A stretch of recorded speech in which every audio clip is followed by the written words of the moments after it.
Okay. I'm getting right into this one, guys. Getting right into it.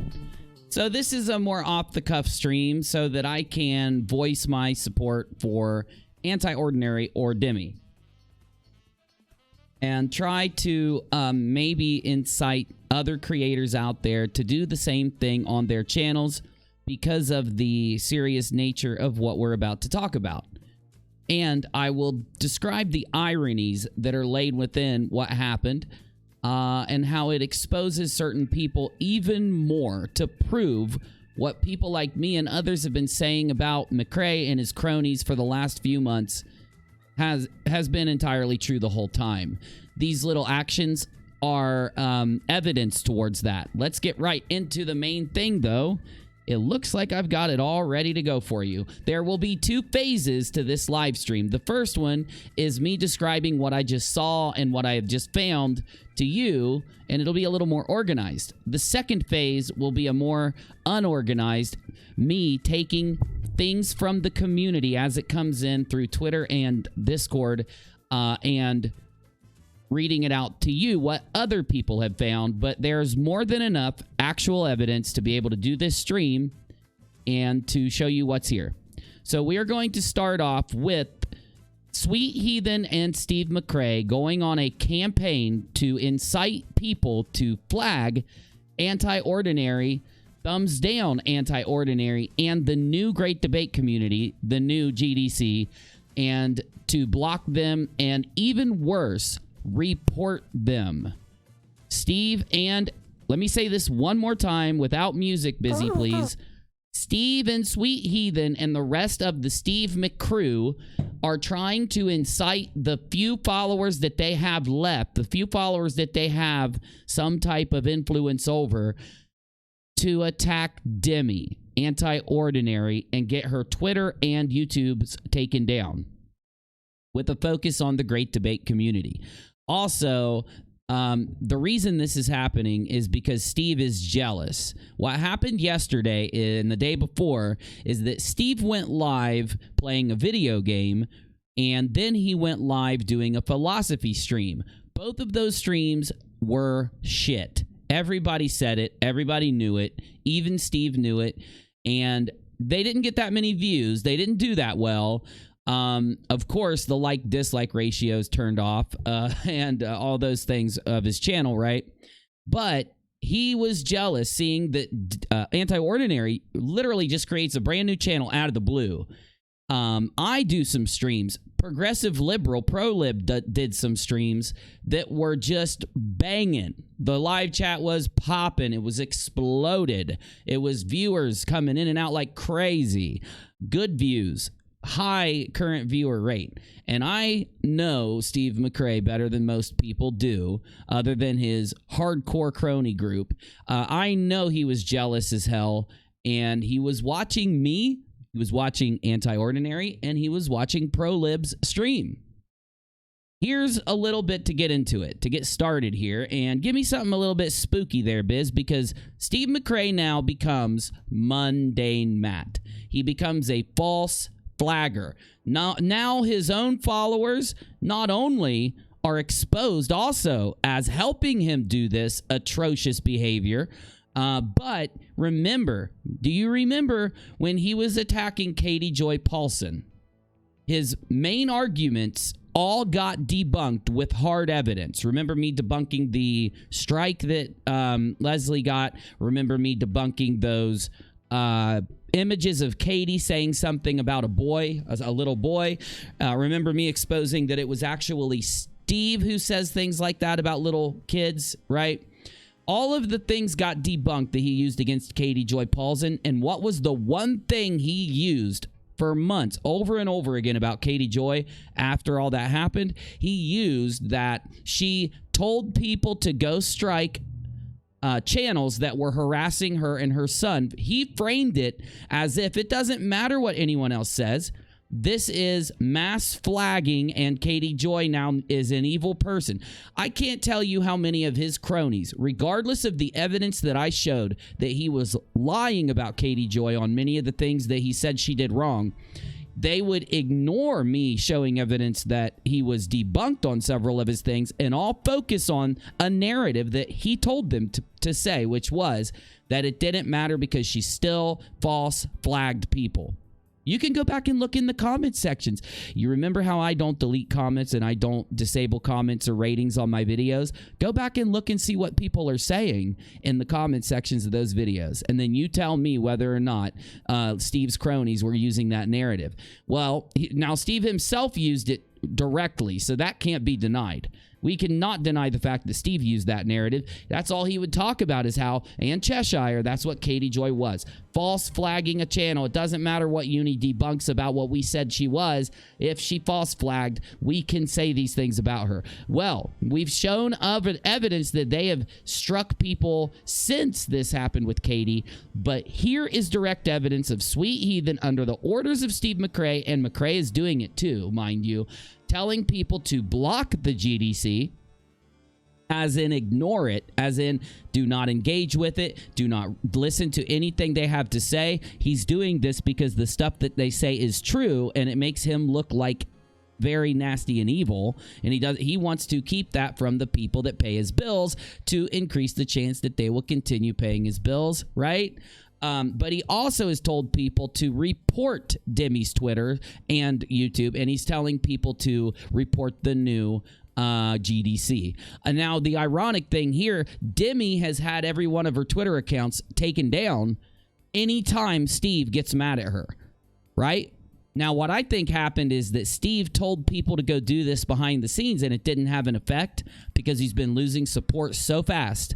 He realized, I don't have an effect anymore behind the scenes, so they went straight out and started demanding that people do it in public in front of everybody with this. I'll let others show that evidence. I don't hold it. But regardless, you can report citing Steve's handle at Steve McRae. He holds that brand, and this is not him. It's a fake account. That's enough. This, Sweet Heathen, is not true. Steve McRae has said on many occasions that anybody can create a great debate community. Anybody can do it. He doesn't own it. He doesn't have the rights to it. He admits he didn't create it. It was created by, who was it, Rachel? You guys type it in the chat for me, whoever the guy was that created the Great Debate Community. I forget his name. You guys will know. Type it in the chat so he gets shouted out.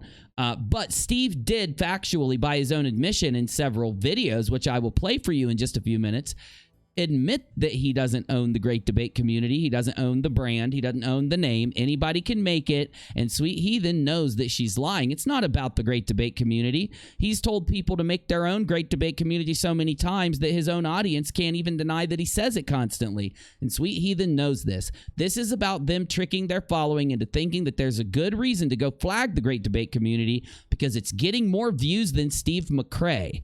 More and more and more Steve McRae viewers are leaving Steve McRae to join the new Great Debate Community. And also, he wants a vendetta held against Demi in the same way he was attacking me a month ago, right? So anyway, let's see what else was said here. Let's see. I've got a bunch of screenshots. I got a bunch of Twitter tweets. I got a bunch of stuff to show you. And I want a video out there that details all of this because Steve McRae should be treated like a new Mundane Matt.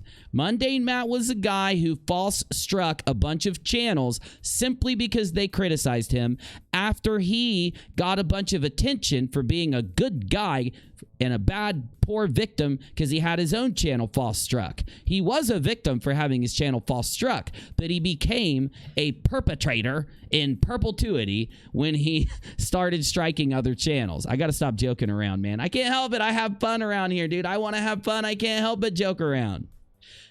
Okay, this is the same one. I'll let others show that evidence that I don't hold it, but regardless, you can report citing Steve's handle. He holds that brand, and this is not him. It's a fake account. That's enough.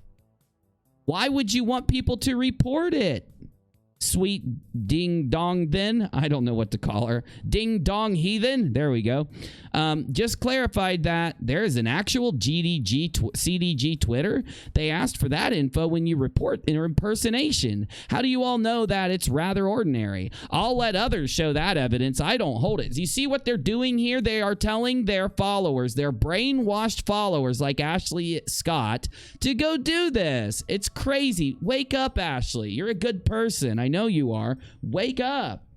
Now, what I've got for you is an entire Discord server full of screenshots, full of video clips, and full of other things that show how hypocritical that this is, shows more evidence towards them doing this, shows their own audience giving in and then accepting what they're doing and saying, okay, we'll do it. Go to the big room, Biz. And saying that, okay, I reported them. Okay, I reported them. Reported. Also, this, if Demi was to lose this Twitter account, it would be like the 5th or 6th Twitter account that Demi has lost directly after moments where she criticizes Steve McRae. And I am defending Anti-Ordinary here. This needs to stop. Steve wants to create an atmosphere, a place where people are either afraid to criticize him, but since the fear of him doxing and harassing has been lost with my streams and with ProLib streams and with Nate Brody's streams and with Dragnot streams and with the other people like Heretic out there speaking up, he has lost his power. Nobody's afraid of Red's rhetoric sending people to people's houses like he's done in the past.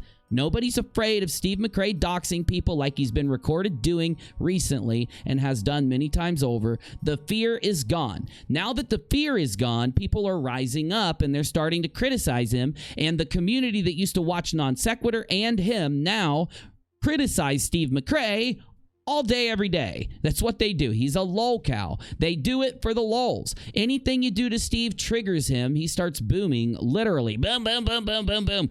Boom, boom, boom, boom, boom. And then based on those booms, people laugh.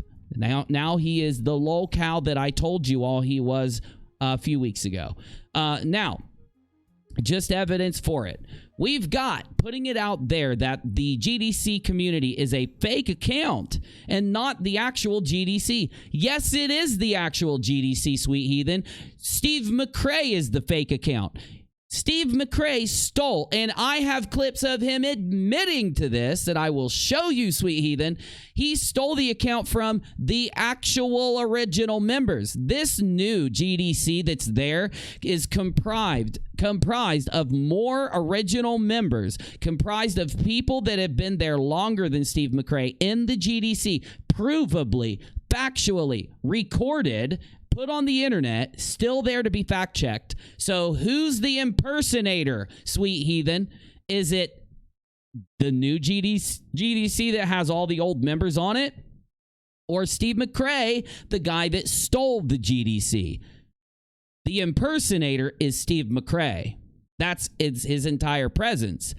But please unfollow. Literally, Steve is to the point of asking people to unfollow Demi and the GDC. He is so scared of this new GDC. He is jealous. He's scared. He now knows that this GDC is going to get bigger than even his GDC faster. And he knows it's going to have better conversations. It's going to be funnier. More people are going to be there. People that people wanted to see for a long time that disappeared are going to come back now. Those people are going to tell their stories about him, and it's going to document what's going on. I hope that an archiving channel pops up. I hope an archiving, one of the people that watches the GDC, the new one, I hope they start grabbing the good clips off of those long live streams that Demi is doing and uploads it to the Great Debate Community Archive. I hope that a bunch of people start doing this because it would just really help get it out there and get it going. Please share. To be more specific, this is Anti-Ordinary up to usual tricks. Sweet heathen, you said that about me when I criticized Steve. You said that about Nate Brody when he criticized Steve. You said that about Dragnot when he criticized Steve. How is it them up to their usual tricks? Anti-Ordinary was just getting along with McRae just a couple months ago, hanging out with him and streaming on his channel. So Anti-Ordinary's usual tricks is to get along with McRae, not to criticize him like this. But Steve McRae, what you are purposely not putting out, sweet heathen, is that McRae and Anti-Ordinary is doing nothing wrong, and that McRae is actually the impersonator. Lost my train of thought there. Blocked. Is it AO or whoever? Yup, just clarified that. I remember what I was going to say. They are so desperate. They are so desperate that they must tell people that pay them money, the people that pay their bills, Sweet Heathen, Steve McRae, Cheshire, and them, they need to go tell them right now, do not watch the new GDC. You will see hard evidence that Steve is a skeezer, a liar, a scammer, and a scumbag. Do not watch GDC. Do not cancel your Patreon and PayPal donations. Just watch Steve. Steve is the only person you're allowed to watch. You cannot watch anybody else but Steve McRae. You need to block everybody in existence but Steve. You need to make sure you're not following anyone on Twitter except for me, Sweet Heathen, Cheshire, and Steve. We have a block list on Twitter, says Sweet Heathen, and this is true, that you can load into your Twitter account and you can follow one block list, and guess what it'll do, guys? Oh, sorry, I thought it was lower than that. When they load that block list, it's a list of everybody that criticizes them, and it immediately blocks them. They make all of their followers load this block list so that they don't see the truth about McRae.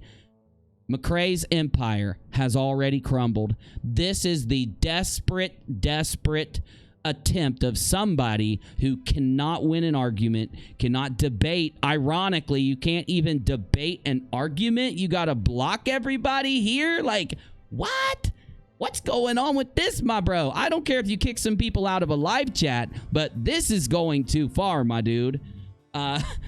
They are blocking everybody. Is there an actual GDC Twitter? They asked for that. I'll let others show the evidence. I don't hold it, but regardless, you can report citing Steve's handle. He holds the brand. No, he doesn't. I've got McRae admitting that he doesn't hold the brand. You liar. You a liar now. We got you lying. We got you lying for Steve. You a liar now. Then Chris comes in and says, done. I officially blocked every criticizer of McRae. I'm not skeptical anymore. I want to be biased and only hear one side of the story. I don't want to make my mind up based on evidence or anything like that. I'm just going to block people that you tell me to, Supreme Overlord. Good job, buddy. Good job, buddy. Then we've got Gregorius.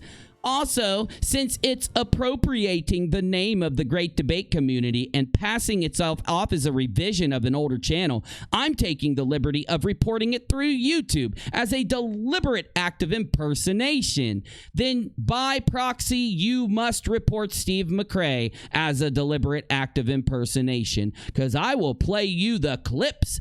Ding dong Gregorius. Ding dong Gorius. There we go. Ding dong Gorius. I'll play you the clips having your own Supreme Chancellor Overlord McRae literally saying this. So which is it? When you have a Supreme Chancellor Overlord that says one thing but then says another thing, and those things are in direct contrast to each other, do you guys flail your arms around, running in circles, bumping into each other, crying? Do you jump up and down and do jumping jacks? Do you do the Onision? Kabucha, kabucha. What do you guys do when he orders you to do two opposing things? Because I'm about to show you that he is ordering you to do two opposing things here. But let's keep moving here. I got a lot of shit to pull up from Discord also, so let's just go ahead and get that going. Let's see here.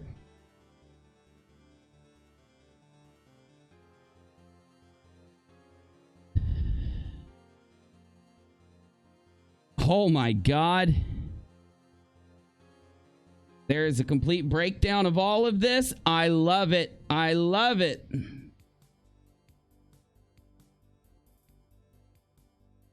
Hold on. I think I can open this link for you.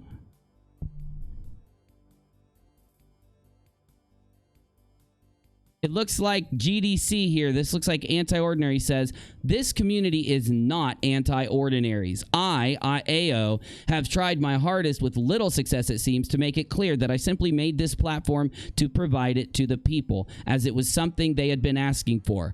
I am not trying to take the Great Debate Community. We know that, Demi. You will get people that are trying to criticize you to push the Steve's narrative. And also you'll get people that criticize you that just aren't paying attention to what's going on, but you get it. This isn't my avenue, my lane, my community I own. I'm trying to be a part of it and help facilitate the community. I understand it, or myself might not be welcome, but I am not responsible for my prior history with separately owned community, i.e. Steve McRae. But on that note, Steve McRae's Great Debate Community was not the first or the only GDC, and this one won't be the last as long as these discussions exist, and there is a demand for this on the platform. Let me share this to you guys so you can go give it support. Seems ludicrous because the same argument can be made for every single online community that shares said title. Nobody owns the idea of the Great Debate Community. So to imply somebody is stealing a community that they started in an effort to enable said community is laughable. If you want to question my motives or intentions, that is completely and 100% fine and acceptable. I hold no higher position than anyone else, and I am open to just as much criticism. But I would hope that we don't make baseless assessments on motives or intentions, and we will present valid basis for such concerns, not simply, quote, I don't like her or her opinions. Sorry for the rant. I intend on addressing certain issues less diplomatically. Oh, this is a new Twitter account. Boink. And on my own platform where it belongs, but I felt the need and pressure to make the statement. If at the end of the day, the community doesn't like the idea or trust my motive and intent, I can't do much at this point before I've even started. But as I've said repeatedly, this is a community-based and run channel. If the community doesn't engage, it doesn't exist. And I will have more time to dedicate my own stuff instead of trying to help with things that I probably have no place to. I made my decision. If people aren't happy, I'm sorry. You can always express that freely. That is how you do it. That is how you do it. I'm going to show you how Steve McRae did it back then compared to how Demi's doing it right now. And you can make up your mind who you should watch. Should you watch a Great Debate Community that allows people to come in and debate, discuss, and talk? Or should you watch a Great Debate Community that's run by a king, an emperor, a Sith Lord, a Sith Grinchy Boomer Lord, Darth Vader, Pizza the Hutt, Jabba the Hutt, Overlord? Which one would you watch? Well, I will show you who the Jabba the Hutt is in this video as it continues. Let me grab more stuff for you.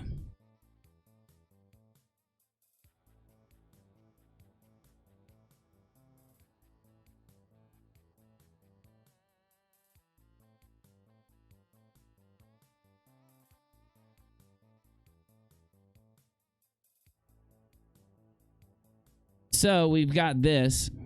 This channel never had debates. The Steve McRae GDC in 2020. Side note, I hope everybody enjoyed the grand opening. The next long-form open live stream should be on Monday. 561 views, 0 comments. By the way, are you planning on having actual debates on this channel? Video game about fishing? Seriously? Great Debate Community. This channel never had debates. It was a fun channel to talk about whatever. This is Steve McRae on his channel. You need to actually pay attention to what he's doing. He is trying to incite his followers to block and ban and report and mass flag people that criticize him and people that have a differing opinion than he does. He does not deserve your respect. Not for what he did with the GDC. Not for what he did with Non Sequitur. Not with what he did after Non Sequitur to Kyle or to katiejoy Paulson or to anything after. The guy has no content. He has no one that he legitly criticizes. It's all bullying and harassment, or it's all phishing games and GoFundMe campaigns. That's it.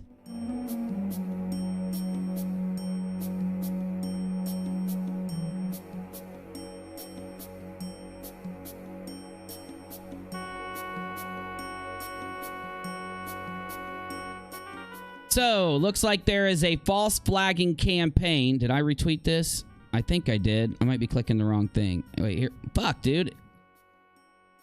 Here we go. Oh, baby. Who did it? Because I love you. I'm broke. Thank you. Hold on. Let me read your super chat.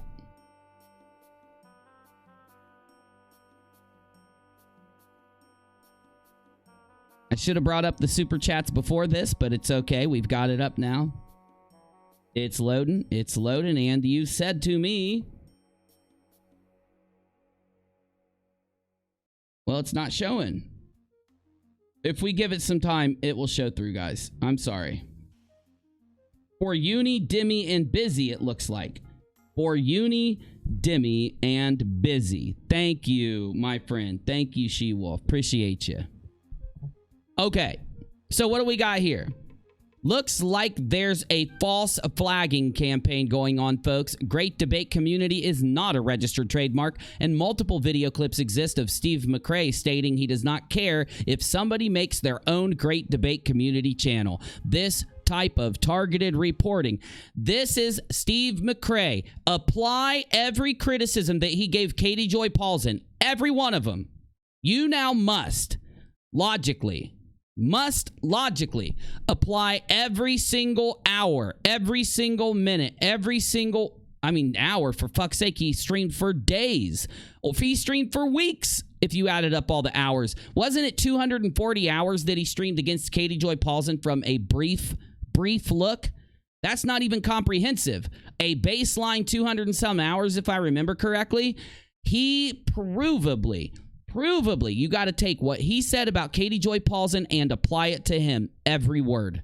Every word. It's just when he was saying that Katie was those things, you need to replace the Katie with him talking about himself. He is the false flagger. He is ordering big muting campaigns, which he's been doing for months. Okay, fine. You want to order big muting campaigns, everybody will laugh at you like a lolcow. But when you start going around telling people to flag and report channels, that's when you've become a censorship-heavy, mundane monster. That's what you are, McRae. It is now an existential threat to every YouTuber out there that Steve McRae exists on the platform, not being criticized or not being challenged. Because if we don't stand up and challenge him together, he is going to start trying to take down channels that do it.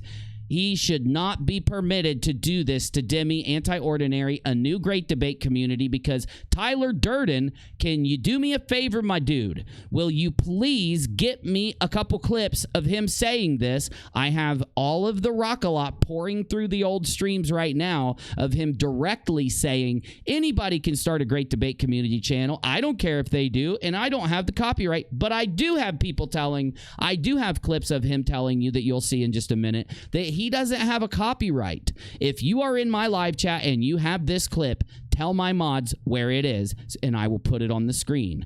But while we're waiting for all of that to happen, and while we're selectively going through what's there for you to see, we've got Tyler Durden shared this. It is Sweet Heathen putting it out there that GD Community is a fake account. It's not the actual GDC. Actually, it is. It consists of the people that were in the GDC before Steve McRae, Sweet Heathen. You are wrong, provably. Please unfollow and block. You should not have to tell your audience to not watch somebody or to block somebody or to unfollow somebody. That makes you a censorship master. It's the worst thing you could be. You are worse than the damn SJW patrol on Twitter, the hypocritical ones. You guys are really, really bad. It's not logical. You are not what you presented yourself as on the Non Sequitur show. You never were. You are not what you presented yourself as at any time after Non Sequitur. This is messed up. You do not false strike on YouTube. This is you guys false striking on YouTube en masse. You guys really screwed the pooch on this. If anyone had an argument to defend you guys before tonight and no one did, you just stomped it into the ground. You just stomped any last little respect that anyone could have for you into the ground. And you know why you did it right now? Let me go ahead and tell you. I might as well not hold anything back here. Let's just let it all out. Put all the cards on the table. Steve is jealous of views, jealous of money, jealous of people being successful. He thinks nobody can talk about great debate stuff unless it's him, because he's going to strike that shit. And he knows that a lot of the people there were in the Great Debate Community for years before he stole it. So now he's trying to side silence them. The worst thing that a donator to Steve McRae's Patreon, YouTube channel, or PayPal can do is witness what happens on the Great Debate Community channel, the new one, because they have hard evidence on Steve McRae that will make you never want to support him again. And they will do it with evidence. They'll do it with Steve's own actions and Steve's own words. It won't be like Mr. McRae here, because what is Sweet Heathen telling you to do? She's telling you to trust her. Just trust me. Trust me. This is why. This is what they've done for years. This is why they fool people. This is why I've always told Heretic, don't be mean to the people. Try to get through to the people, because they are actively lying to them. And this is just hard evidence that it's true. Combined with all the other hard evidence that it's true, they literally have a Bible of evidence, a dictionary of evidence, an Encyclopedia Britannica on the wall encompassing 2 entire shelves of lies. That's a lot of lies, Busy, right? It is. To be more specific, this is anti-ordinary up to the usual tricks. Again, I'll make the point I made earlier. If Anti-Ordinary was up to her usual trick, she would be supporting Steve McRae. That's what she was doing until recently. Wait, hold up. If you are a supporter of her, fine, but she has been actively trolling, harassing innocent people. Are you kidding me, Sweet Heathen? This literally proves that you are just a straight liar. Did you say shit out on the internet when AT2 Productions went live threatening me with my location? Did you say shit to Steve McRae and his little buddy over there when he tried to dox Creepshow Art's friend, and several other people? Did you say shit when they were cheering on people that were trying to dox Pramink? No. So why are you saying this now? You're literally like, Demi's doing a live stream. She's harassing people. What, just for doing a live stream? No, you need to do the things that Steve was doing for it to be harassment. You need to do the things that AT2 Pro Doxings was doing for it to be harassment. You need to do the things that Defango was doing for it to be harassment. Not just start a live stream and talk about the messed up shit somebody did. That's criticism. For God's sakes, you are a part of their group. You literally are just as bad as them. I don't know why you're doing this. I used to think you were slightly logical back when I hung out over there. You seemed like you would. When Steve first bugged out on me, you were telling Steve to calm down. You were telling me, Uni, he'll chill out. Just give him a few days. He's just upset. It seemed like you were trying your hardest to not support that type of behavior, but you just gave up. You literally gave up and went full Kool-Aid. You drank the McRae Kool-Aid. And I don't know why you would drink anything that slimy, because it's slimy Kool-Aid. It's the kind of nasty, slimy Kool-Aid that you don't want to drink. Unless you want to have some stomach issues. So this person, Misty, went out and just blocked the account right away. Just went out and blocked the account. I am so unskeptical that I will take you on your word without any evidence and just block this person without looking at anything. I'm going to take you on your order to do this, oh master. Oh my God, it's the queen.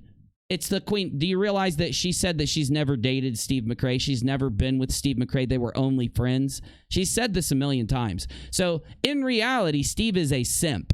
He's a guy chasing around a girl that doesn't want him, who's just hanging around because she gets some attention in the community for being there. It's really pathetic. It's kind of cucky if you think about it, right? Anyway, is there an actual CDG Twitter? They ask for that info when you report for impersonation. They factually inspire the reporting. This is mass reporting and mass flagging. It is proof of it. You can't argue it. Hey, Team Skeptic, I thought you didn't like this kind of thing. Oh, that's right. You do love this stuff because you haven't criticized these guys at all, but we do know you're willing to criticize people. So, damn, bro, you failed. How do you all know that that is rather ordinary? Well, I don't even know what that means. I'll let others show that evidence. I don't hold it, but regardless, you can report citing Steve McRae. So look, she's like, I don't have any evidence, you guys. I don't have any evidence, you ding-dongs, but just say that they're doing something wrong and report it. Using the tag @Steve McRae_. That's more than enough. Just report it. Hey, it's Chris over here. I trust everything you say. I'm not skeptical. I don't want evidence. I know you don't have evidence. You just admitted it. But I went ahead and reported it. Also, since it's appropriating the name of the GDC, this is the most ironic thing I've ever seen. Oh my God, I have to tweet this out. Hold on. This is too much. This is too much, my friends. Wow. Will this guy ever realize that he is literally talking about what Steve did? Like, wow. Wowzers. He literally says exactly what Steve did when he stole the Great Debate Community. This guy did. He literally describes what Steve did when he stole the Great Debate Community years ago. Listen to this. Now, he just said this an hour ago about Demi. Now, Steve and an anti-ordinary, they don't correct him. I'm sorry. Steve and Sweet Heathen, there's too many names with 2 words here. Steve and Sweet Heathen didn't correct him and say, oh, actually, no, that's what Steve did a long time ago. Anti's not doing that. She's just doing what Steve told her to. She's making their own Great Debate Community. He told them to, so she did it. But Gregorius says, done and done. Also, since it's appropriating the name of the Great Debate Community and passing itself off as a revision of the older channel, I'm taking the liberty of reporting it through YouTube as a deliberate act of impersonation. Oh, the bitter irony.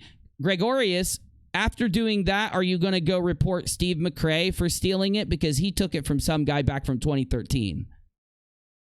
The guy in 2013 took the concept of the Great Debate, added the word community to it, used it, and it spawned and grew into something that years later Steve McRae took, monetized, PayPal'd it up, Patreon'd it up, then kicked out all the original members. Those original members are the ones that are on Anti-Ordinary's new Great Debate channel. You know, the people that actually talk, actually debate, actually discuss things. Not like Steve's Great Debate channel, where he plays fishing games and he's really bad at them, while at the same time snorting, coughing, and drooling everywhere. Busy, stop with these damn jokes on the teleprompter. Okay, they are good, actually. Just keep them up. I don't know what I'm saying. These are good jokes. It's disturbing and potentially dangerous. A group of people that don't like you using a specific name on your channel or just don't like you personally may suddenly false report you to YouTube and Twitter. This atmosphere and attitude is toxic to creators, and it's only used to shut down voices. It's purely a cyberbullying tactic. I gotta retweet all of this, dude. It is purely a cyberbullying tactic, plain and simple. My friends, protect yourself from these types of people. Watch out for these types of deplatforming attacks. Don't let yourself be silenced. This type of bullying wasn't acceptable in high school. It's definitely not acceptable now. Good point, my dude. Good point. I know you don't like me, Tyler Durden, but we can at least be able to agree on the things that we agree on and disagree on the things that we disagree on. That's for damn sure. So, what is the point of the stream? Let's do a tiny little reset here. Steve McRae got jelly of Anti-Ordinary, me, ProLib, and the other people that have been streaming about his downfall, because we are getting way more views than he's getting on anything he's doing, unless he brings up non sequitur drama or attacks Katie Joy. But he stopped doing those things because his lawyer told him that he was ruining their case with the stuff he was saying on YouTube and that he couldn't talk about it anymore. And he was also told that he could get charged for defamation and harassment if he kept talking about Katie Joy, so he shut his big mouth. That's why all of a sudden he just starts fishing on his channel and then starts trying to do philosophical content. The thing is, as he does philosophical content, everybody realizes that Steve McRae has no clue what he's talking about, and that he literally just went and watched Ozymandias's YouTube videos and stole Ozzy's entire way of thinking and appropriated it for himself. He literally even steals his philosophical content. Nothing is original with this guy. He is a plagiarist, a professional, lazy plagiarist. And what do professional, lazy plagiarists do to protect themselves so they can make money and not have to get a job or drool on themselves in the corner of a closet?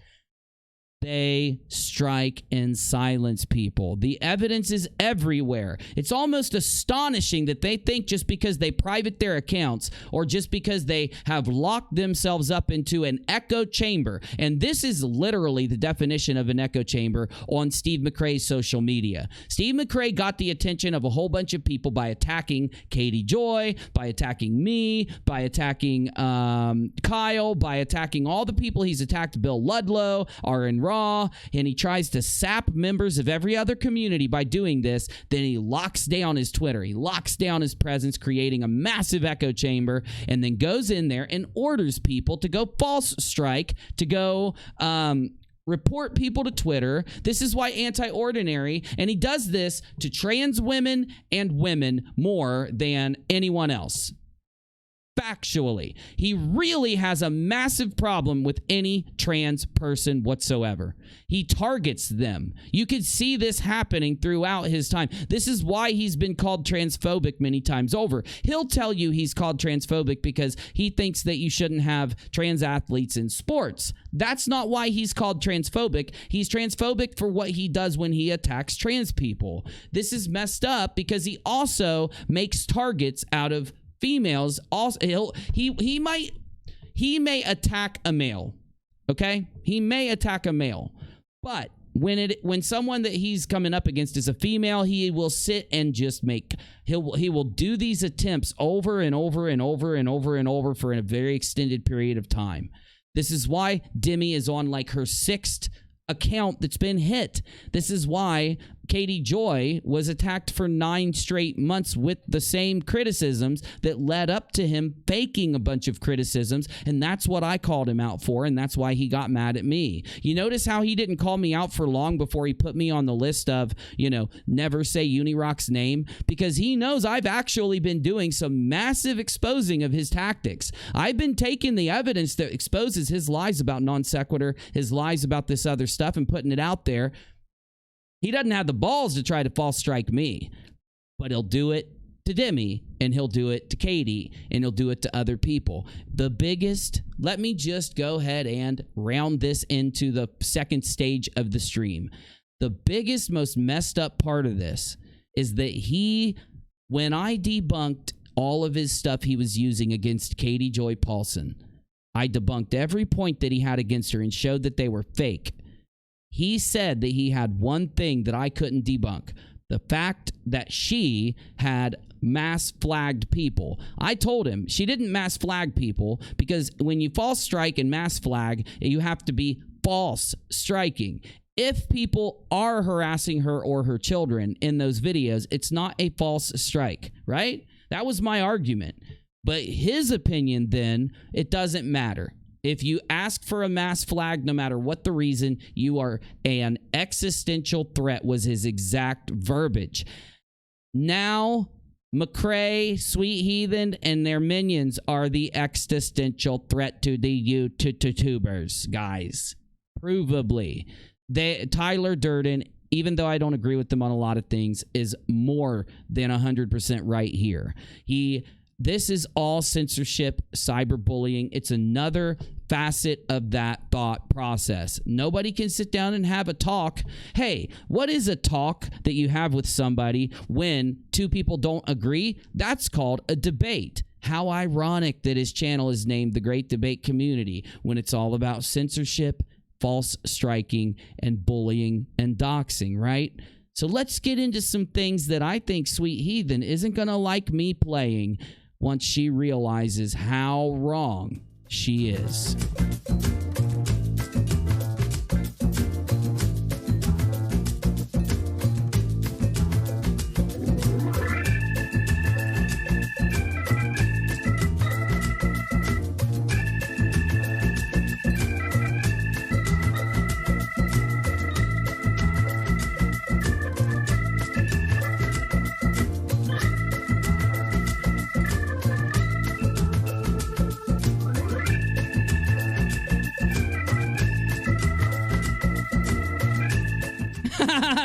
My client is going to need 50% of that coffee hand sanitizer, says Steve McRae's manager. Oh, no, it was Steve's lawyer? Okay, Steve's lawyer. Got it. Hey, I don't want to get it wrong. He'll sue me, damn it. He'll sue people for anything. Steve McRae's lawyer, he don't care if he's right or wrong. He'll sue you for anything. It's Anti-Ordinary starts the GDC channel. Steve and Sweet Heathen hitting it hard. Panic button. This, Steve McRae, is a good meme. It's funny. It's true. It's not boomery in any way. It wasn't made by me. And it shows exactly what's going on. Steve's been trying to make memes involving me lately. I don't even know what the hell they are. They're dumb as hell. Nobody gets them. They're stupid. Like, where does he come up with this shit? This is a good meme. Thank you to the individual that sent it in. It's great. I love it so much. I'm going to play this Latin dance music for another 10 seconds while I show it to you.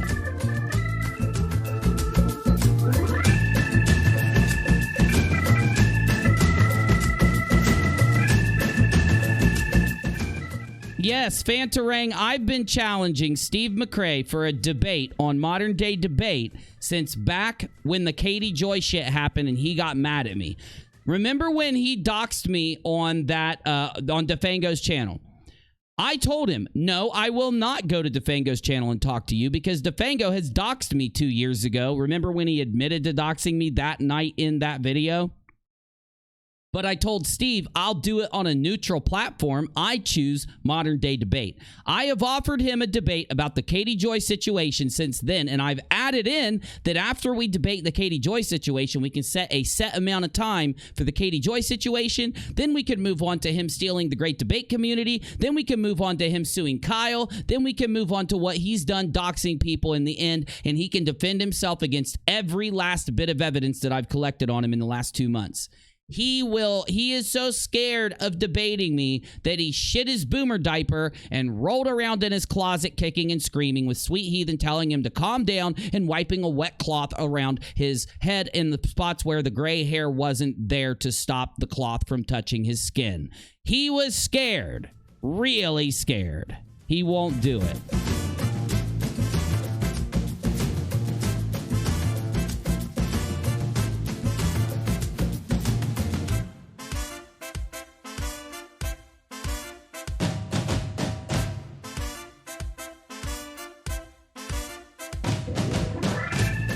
I have a piece of advice for Steve before we move on to the next phase of the live stream, which involves watching some videos of Steve talk about the GDC. My advice to you is to do a GoFundMe campaign to try to hire some followers that will actually go CrowdStrike channels for you, Steve, because no one will do it for you anymore. Do a GoFundMe campaign. Raise $10,000, put it into Sean Hufford's bank account, and then spend $300 of it on hiring people and let Sean keep the rest and split it with you guys. That's what you do every other time.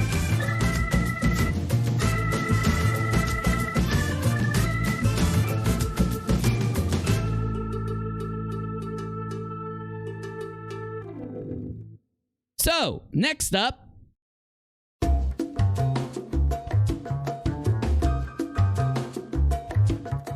there are several videos out there that Steve McRae has discussed him stealing the Great Debate Community, monetizing it, taking all the money for himself so he can buy boomer diapers, and kicking all the original.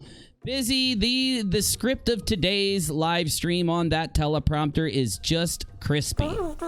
Crispy script, Busy. It's just great. I'm educated by it, right? I'm like, okay, I didn't know that before. I've learned something. I mean, You've learned something? Oh my God, you must have been like, what, 20? The last time you've learned something? My question to you is, I have to admit, I'm a little confused about what the goals are for the Great Debate Community as a brand. So, as the owner of that particular Google Plus community page, do me a favor and just take as much time as you need to explain to me, like what is the goal of the Great Debate Community page on Google Plus? Now, I really like this guy, Christopher Mott, because somebody told me how to say his last name. I'm just going to call him Mohawk. Mohawk. Sexy Mohawk. I don't know what the... Busy, why did you put that on there? God, that's creepy. You're creeping me out, Busy. I know you like him and everything, but oh my goodness. I will not buy you a Christopher Mott poster. I won't. God, you spend too much money on crack anyway. You want to forfeit your crack money to get a poster? Oh, you're going to draw it. Okay. Sure. I want a picture of you standing in front of a painting thing, painting a picture of Christopher Mott then. Take a picture while you do it. All right, well, I want proof. Okay. Like, what are the goals? What do you mean to do? Webpage? The webpage is more of a just... So I'm going to call Christopher Mott SM. I'm going to call him SM. Sexy Mohawk. That's Busy's nickname for him. Our show is going down the tubes today, Busy. It's a concise place where people could put their videos. For example, well, wait a second. I think that we're a little confused from the get-go. Let's stick with Google Plus. Okay, Google Plus. Okay, gotcha. Because from Google Plus branched off the wiki page, branched off the other page. So let's stick with Google Plus. Well, again, the more people that come into the Great Debate community providing good conversation, the more people... But I've got a comment from you from just a couple hours ago that says you don't have conversations on the Great Debate community. People that go into Hangouts, the more people that watch the Hangouts. Oh, I'm sorry. I said it wrong. You don't have debates. Sorry. Hangouts, the more subscribers people get, the more active their channels get, and more information gets disseminated. I mean, there's a couple of different reasons why I think most people get into the Great Debate and do these things. One is, entertainment, obviously. Another one is they're passionate about something. I am very passionate about what... Oh my God, I cannot take his booming out. I believe.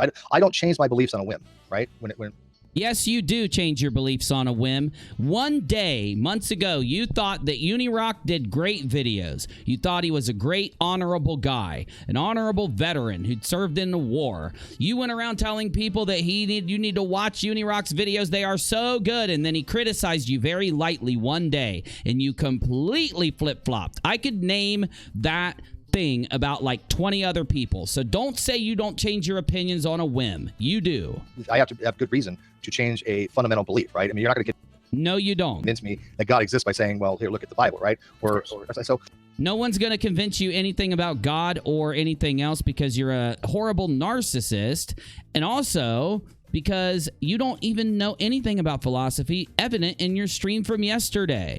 When I say that I'm anti-young creationists, I'm very serious about that. I think it's detrimental. I think somebody should anti-ordinary. Yes, somebody should interview you like this as a comparison against Steve. I hope you don't back down. My God, don't back down, anti-ordinary. Do not back down. Do not stop.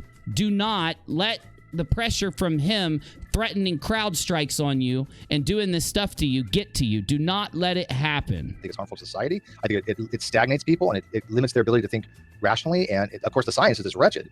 And as somebody who has a daughter in the educational system, I don't want her exposed to that. Oh my God, the virtue signaling. Hook it up, SM. I have at least one that I know of. Very good. I'm. He's SM. Christopher is SM. I'm not challenging.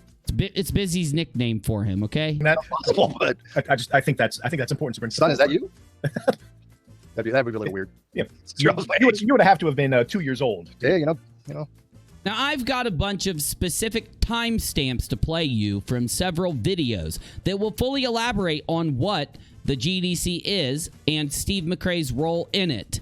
Let me hook that up for you while Sexy Mohawk and Steve McRae describe several things about this subject while I prep it. Busy, take Sexy Mohawk off the teleprompter, replace it with Mouty. Why not? Do some hot shit. I tell you what, I got some boob action back then.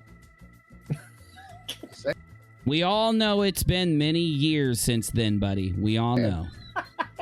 Get the hell out of here. Anyway, so you have a child and your daughter is in the public education system and you actually, her education is part of your motivation. Is that a fair assessment? Oh yeah, absolutely. Okay, cool. So let's... I've sent her some videos. Okay.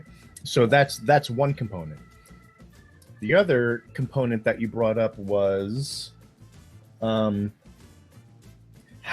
The question I have for you is, how do you balance being passionate about not about the ideas that you have? Like you're not going to change your mind very quickly is one of the things that you said.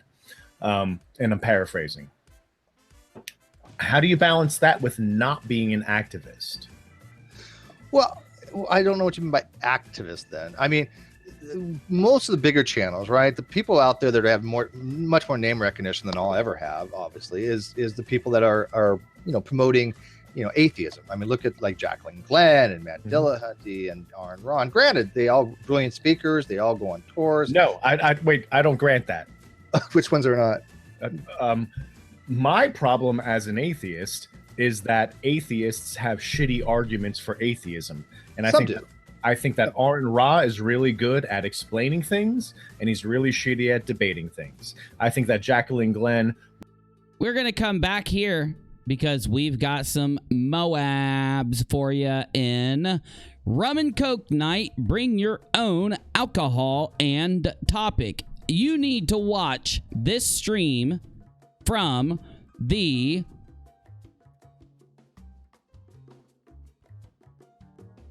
I would say maybe right around here. You could go back and watch where Steve's in it. So in this stream, Steve McRae has just had the brass tacks document put out on him, which alleges that he stole the Great Debate Community. He gets drunk, and there are some specific people there with him. One is Look-a-Pig. The other is Bullionator. You know, those people that do Steve's doxing and troll work for him, while Bullionator is the constant recipient for GoFundMe campaigns based off of something that you must feel sorry for them for, so that you give them more money than what you've already been giving them. Remember that whole thing? Gotcha. So let's go through the timestamps here, because I just found a doozy.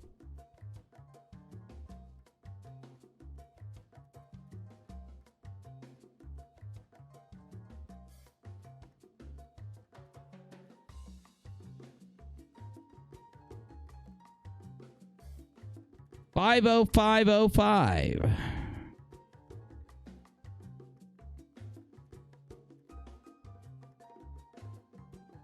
Community want to do it, God bless them. And I'm not gonna lie, I think Fiona did a wonderful job today, right? But I'm not gonna lie, I think if other people come on community want to do it, God bless. I think it's a conversation.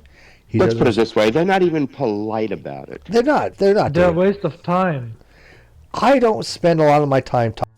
He's talking about people that literally lobbed good criticisms at him, written into a really well-defined, well-written paper that was given to him, so that there was no talking, no insulting, no BS in it. Just every problem that people had distilled down to those problems. He literally lies and lies and lies, but so much good information comes out about how he feels about him stealing the GDC throughout the discussion.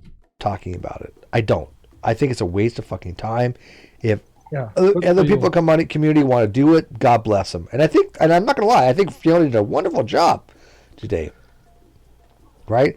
But there are people in the community that I don't listen to. I mean, no big secret. I don't watch Dragnot. I don't watch Sam at all. They're not welcome in my. Oh, you're about to find out why he never ever mentions the word Dragnot. My hangouts. I don't watch anything they have to say, and if they want to sit there and bitch about Ronnie 24 hours a day, more power to them. I'm not going to pay attention. But I got to tell you,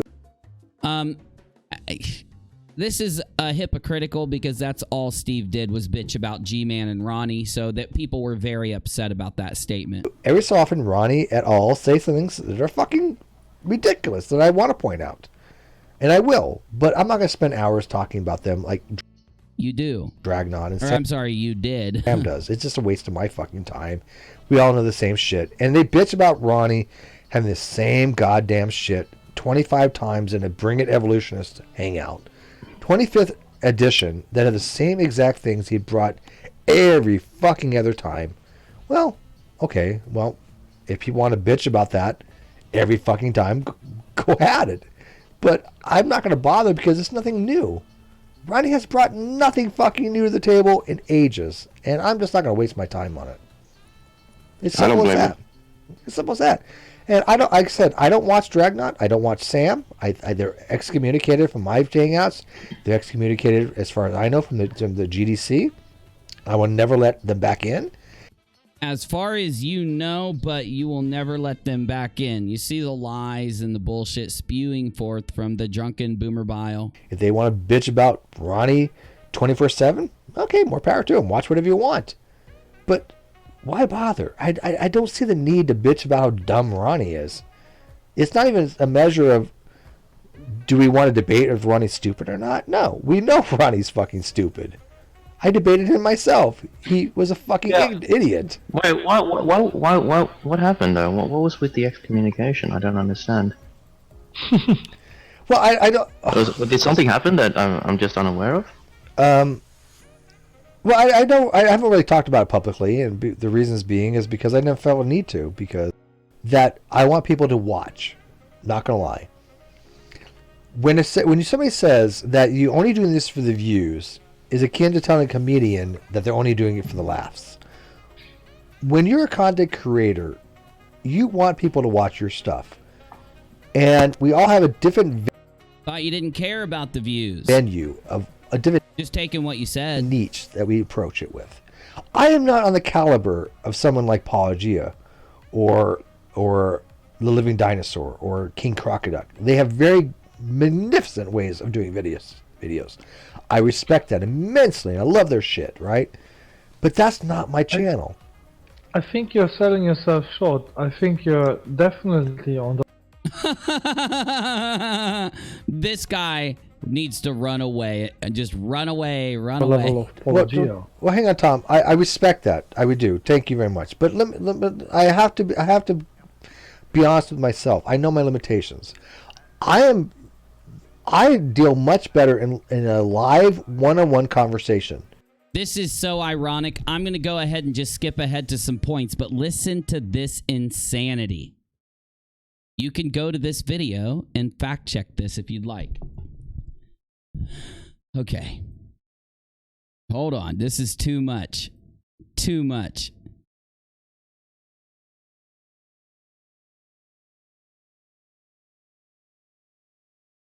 Where's the thing about Dragnot? I just read it. It's so crazy, dude. Steve starts talking about people trying to make him give the community to Dragnot.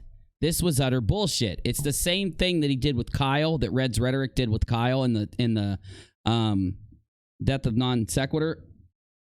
Drag was offered up as somebody that could manage the GDC temporarily, while if Steve was having personal issues that were making it difficult for him to run the GDC, the same thing that Stephen Reds tried to say to Kyle in the Death of Non Sequitur. I found that very telling. But we are going to jump up to 5:17:41 because this stuff will make you vomit in your mouth. About what I find ridiculous about it, I would need to know who Dragnot is to make this proposal. Well, it's not that. Dragnot is just really, really busy now as well. Wait. Yeah, that's You don't wait. Now, this person is about to say that Steve has nurtured this from day one, right? Now, don't hate on the guy that says this, because Steve was lying to these guys, saying that he created the GDC, he made the GDC, right? And that he was responsible for the whole GDC. Just listen to this. You don't know who Dragnot is? Wait, Tom. Of course I know who Dragnot. Okay. But he's really busy pursuing his career, getting his. No, that has nothing. That has nothing to do with this. Steve has nurtured this from day one. This, I've watched Steve has nurtured this from day one. I've watched it evolve. No, but I Does Steve interject and say, no, wait, I haven't been here since day one. I came in on year 6, year 9, and stole it so that I could get a boost because nobody would watch me before I stole it. He didn't say that. Because, okay, Tom, okay, months ago. From a rational point of view, maybe Dragnot would just. I cannot see Dragnot being able to. Do you realize the way he sounds? Sounds kind of like Kyle sounded in the Death of Non Sequitur show, right? Remember that? You know what I think the Death of Non Sequitur was? I think it was Steve getting the karma he deserved for stealing this whole thing. Him getting kicked off Non Sequitur show was some type of karma that was doled down from the heavens. Whether you're an atheist or you believe in God, it was just the coincidences, or maybe God himself, depending on your belief, putting Steve through a massive, insane thing. He had to sit there and say, is this God punishing me for stealing the GDC, getting me kicked off of the Non Sequitur show? Everybody agreed. And then he said to himself, wait, I'm supposed to be an atheist. I can't think that way. Even if everybody agreed, I could see the scenario where Dragnot would decline because he's too busy for that. No. All right, Tom, I think what you're missing is you really have to appreciate the 51845. It's about to come up. Steve continues spinning a narrative about Mott trying to convince him to give the GDC to Drag, which was a complete and utter lie.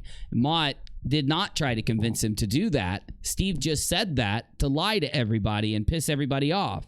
technical end where Steve is, he can be moderating, he can be participating, he's watching the live chat, he's doing this. He is multitasking. Right, hang on. Let me tell you. When you're live on the air, that's a whole different. All right, let me tell you what happened, Tom. Okay. Why is it relevant? Tom, let me tell you what happened from the beginning. Go ahead. Okay. Go ahead.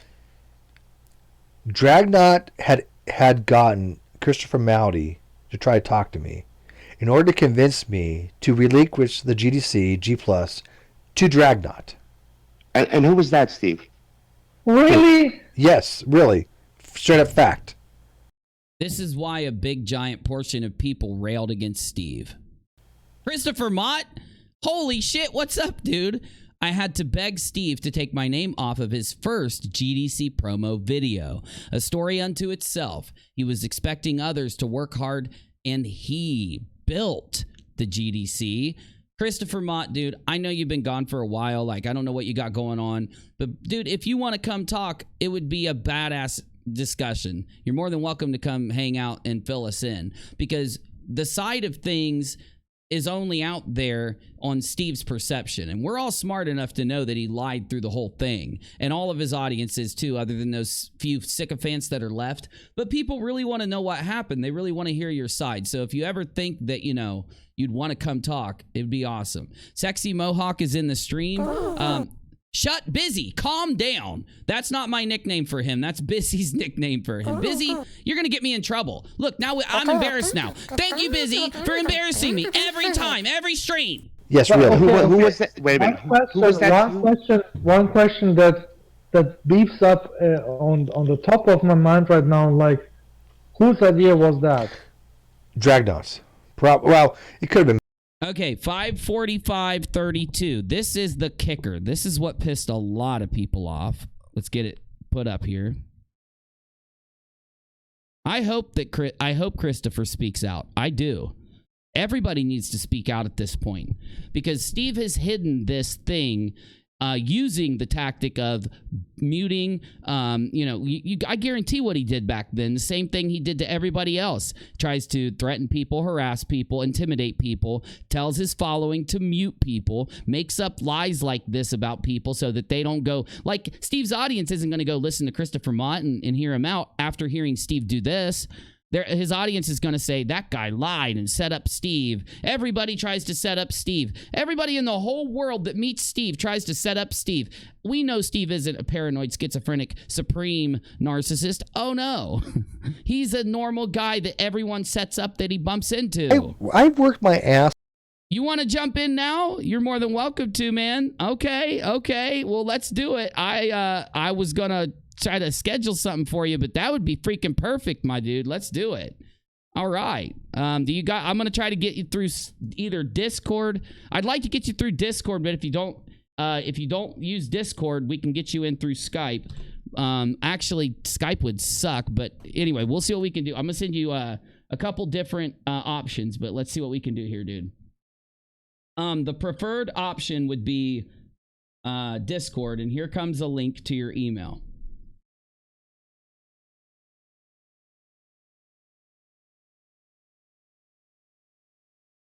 Don't use Discord. You do not have to feel pressured to. We can do Skype, so let me hook you up.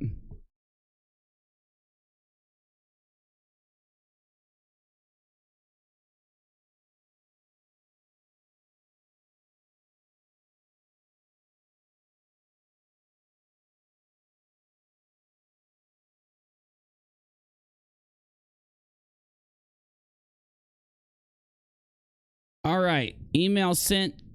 He's on Discord. All right, I went ahead and shot him. All I need him to do is to jump in my general room, and I'll pull him into the stream room Prime. And we can get a discussion with Christopher going. So when you join, Christopher, you're going to see a general room and a general voice and general chat. And if you want to join into general voice, I can promote you and give you stream room Prime permission. And you can come in and talk.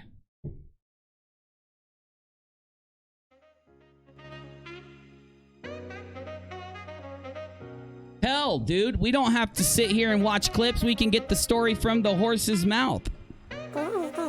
Not the sexy Mohawk's mouth, Busy. Stop it.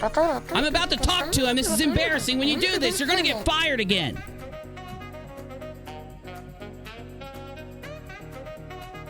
Every time, Busy, every time. God.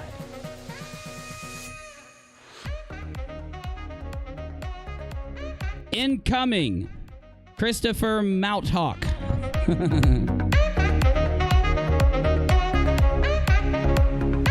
I used to have a mohawk myself, my dude. I'm not making fun of you. I'm just having fun.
Oh, okay.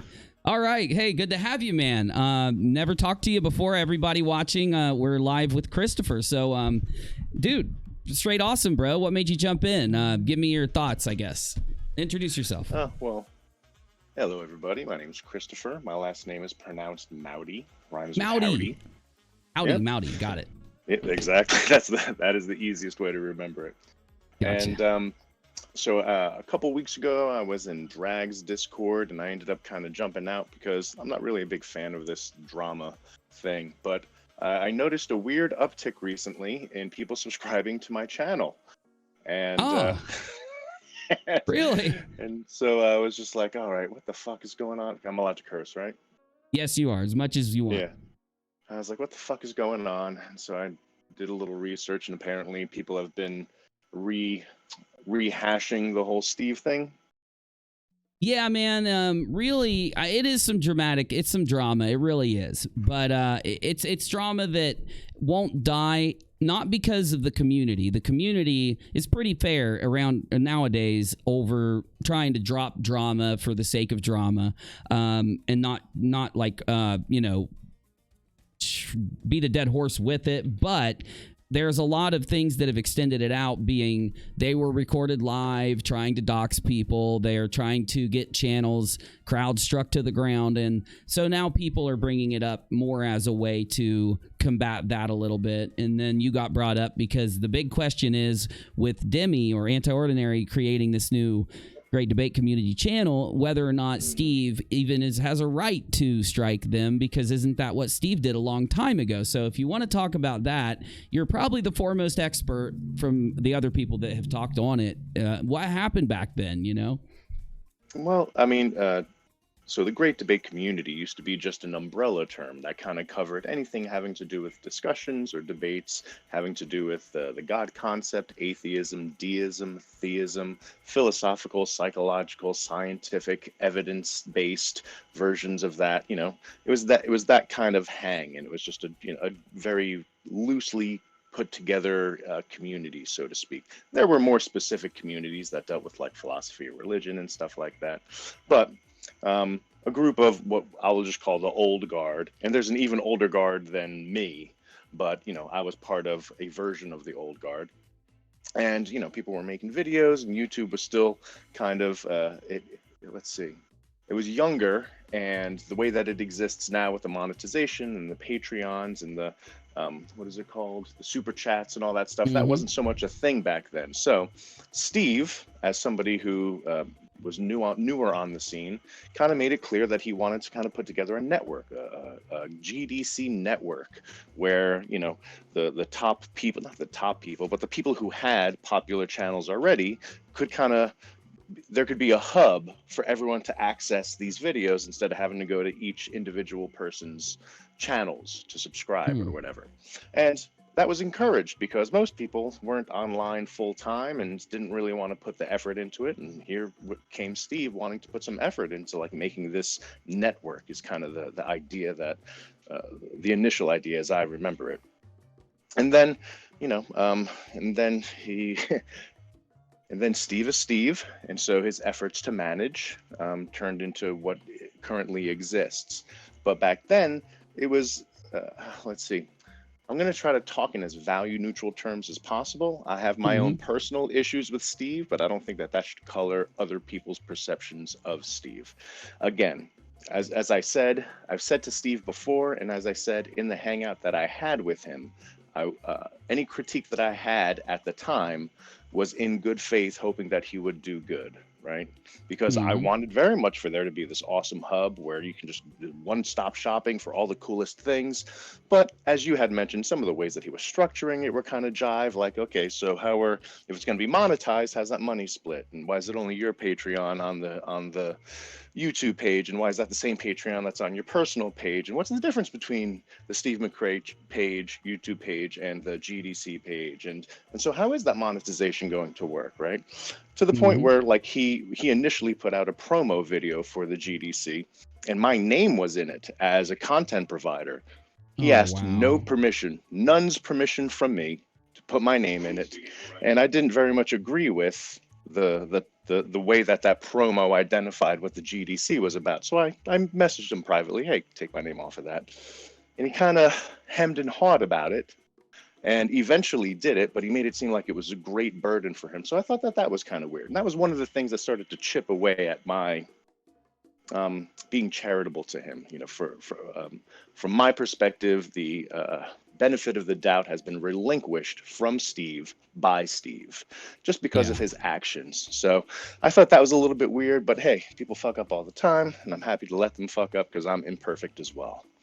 But over time, he kind of kept making these kinds of mistakes, and he and I have had our disagreements before. One of them aired out on Talking Shit Tuesday, where I admit I had a few too many beverages at happy hour and came in really hot, but so I'll readily admit that. That's but not Steve a bad thing, man. No, it's not. Well, it wasn't too bad of a thing. Steve also came in pretty hot based on the topic we were talking about, and kind of demonstrated some very authoritarian thoughts. You know, like just his statements, those classic statements of like, he's in charge, he's going to do things the way that he wants. And of course, I didn't help the situation because I'm a few sheets to the wind and I'm just challenging him on everything. And so if anybody wanted to find that Talking Shit Tuesday episode, they can see that unfold in its own way. Definitely. And we'll share it out. And so eventually, and at this point, I was turned off by it. And so I was just like, you know, YouTube is drama, or the internet's is drama. So I kind of dropped out for a little while, like I do every once and again. And then I get a message from Drag asking me to talk to Steve because he's been perpetually fucking up in such a way that the old guard has concerns that want to communicate to him, and no one's able to kind of get past a certain barrier that he has. And so they were kind of hoping. I used to have a show, for those of you that don't know, I used to have a very small, I wouldn't even call it a show, a hangout called Meeting of the Minds, where I had disagreements with people without being disagreeable. So I kind of think that reputation set from having that kind of long form interview show endeared me to the old guard, being the person to talk to Steve about the things that they were concerned about. It was very loosely kind of like a policing our own, like, hey man, we want you to succeed, but we see you making these goddamn mistakes. Don't reinvent the wheel. Let's touch base. Let's have a heart to heart. Let's have a gut check. Is everything going well? So that's what the Let's Chat with Steve McRae discussion was from my perspective. I was honoring a request from a friend who was concerned for another friend that was doing something that everybody wanted, but was doing it in a way that they didn't want. So that was, so the whole Let's Chat component was a dumpster fire from my perspective, because every opportunity I gave him for either endearing himself through humility or admitting he had some blind spots that he needed to work on, every opportunity where I took the discussion in those areas where we could have really made progress on the concerns that people had and the potential things that he could have addressed them, they all fell to shit with him just pretty much being like, yeah, I'm pretty cool with where I'm taking this and the direction I'm going and how I'm doing things. And so that really kind of left me with not much. Now, I'm paraphrasing. I believe our hang was like 90 minutes long. For those of you interested in watching that, you'll get more detail by watching it. But that is the framing of that particular discussion. And he and I joke back and forth. We're shooting the shit. We're busting each other's chops and all that stuff. Yeah. So it's a light conversation. But there are times when I try to kind of bring a little gravity and ask him how he thinks he's doing. And at every turn, he thinks he's doing great. And so that was kind of the beginning. Let me say this, man. I loved that conversation. You were like, tell me if I'm wrong, but it seemed like you were trying to represent people's grievances, but in a way that, since you knew Steve, maybe he would not take offensively. He'll respond, and then he kind of failed it. Were you trying to get those in there for people, or am I wrong there? Well, I knew what the concerns were. And so, and when I brought up concerns, they were probably filtered through, how my paraphrasing, what I mean? So it's just like my style of talking, because maybe the concerns as they were brought to me weren't the way that I would bring them to anybody. So I certainly, I'm not going to say I don't remember having a list or anything like that, but I certainly did. I did have, let's see, a bulleted outline in my mind of things that I wanted to address that were concerns of people that were still trying to build the GDC with Steve. And over time, I mean, it just kind of morphed. You know, being humans, it's very difficult to find a very clear breaking point. But you know, the points that you have been bringing up certainly bear on what's going on. You know, at the time, Steve was a little overwhelmed. He was relying on other people that had done this before to help him with it. In doing so, they had ideas that he disagreed with, and then he kind of started showing these authoritarian personality traits, if you will, or just saying things that seemed authoritarian, and that seemed to cause a divide. And then he kind of started the non sequitur show, Great Debate Community thing under his brand, under his trademark, under his whatever, you know, his version of the Great Debate Community. And so somewhere in between there, the brass tacks document came out, and I think that I said some disparaging things about him. I don't necessarily regret that was meant to be a private document, but you know, the main thing from that, the timeline gets confusing for me at that point. So, yeah, it's been a while, so no one could hate on you for that. I didn't know it was supposed to be a private document, though, but you know, it seems like you guys are being respectful and trying to handle this under the radar a little bit, if that's the case, which is, you know, respectable. It all blew up, though. It's weird that it's all coming up now with all this stuff that's happened, but I don't think it's necessarily that weird. I mean, I kind of want to push back a little on that. It's not too weird that, oh no, I'm just saying, like, you know, the way that the drama circles and cycles come, you know, the fact that he's going through kind of a public something with Kyle, and that's being picked apart. You know, of course, people are going to dig into the history to see if they could find any other bits. And unfortunately, you know, my interview with him is a bit of that history. I guess an upside to that is in people finding out they're subscribing to my channel, only to realize that I don't put out content so much anymore. Would you ever think about putting content out again, or just joining Hangouts in the future? Or I've thought about it. Yeah, I've thought about it. It's just one of the reasons why one of the reasons why I kind of dipped out of the of making content is in meeting my wife Shanna. Shanna, her last name used to be Rocky. Shanna Rocky used to put out videos about deism and stuff. She and I are now married. Now she is Shanna Mowdy, and my real life world is so enriched that I have kind of a difficult time setting aside time away from my family to do content stuff, unless like I'm doing a hang with my wife. Yeah. So like everything that goes into like the content providing component has fallen by the wayside as far as importance in my mind. I still like having good discussions. You know, I have plans. I have plans for discussions with Alex Malpass and Converse Contender, just for the sake of talking. 'Cause I still love to talk. Still love to shoot the shit. Still like to have, you know, open, long form discussions and stuff. But this particular topic, this whole Steve, this whole drama, this whole, you know, getting pulled back into the weirdness, as people are rehashing it, I'm hearing like things that aren't correct. I'm hearing that like I was in charge of a Google Plus community, that Steve is paranoid about us trying to steal people away from GDC, for like all of this crazy horseshit. So if you don't mind, I would like to take 1 minute to just clarify something. Take as many minutes as you like, my friend. Go ahead.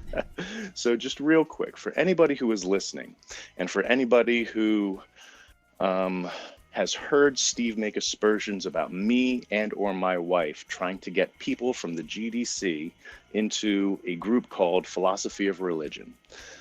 First, I have nothing to do with the Google Plus community Philosophy of Religion. So therefore, anything Steve says connecting me to that is off the bat incorrect. The only involvement that people could claim that I have is that my wife, Shanna Mowdy, previously Shanna Rocky, was in charge of Philosophy of Religion.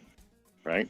And she did such a great job on the terms and service and the rules that Google asked her if they could promote her website and use her terms of service and rules for the community as a template to provide to others, right? Also, let's keep in mind that when Shanna was in charge of that philosophy of religion Google Plus community, she loosely let it and let the moderators do their own thing, right? She was never in a position to recruit more people for it, and here's why.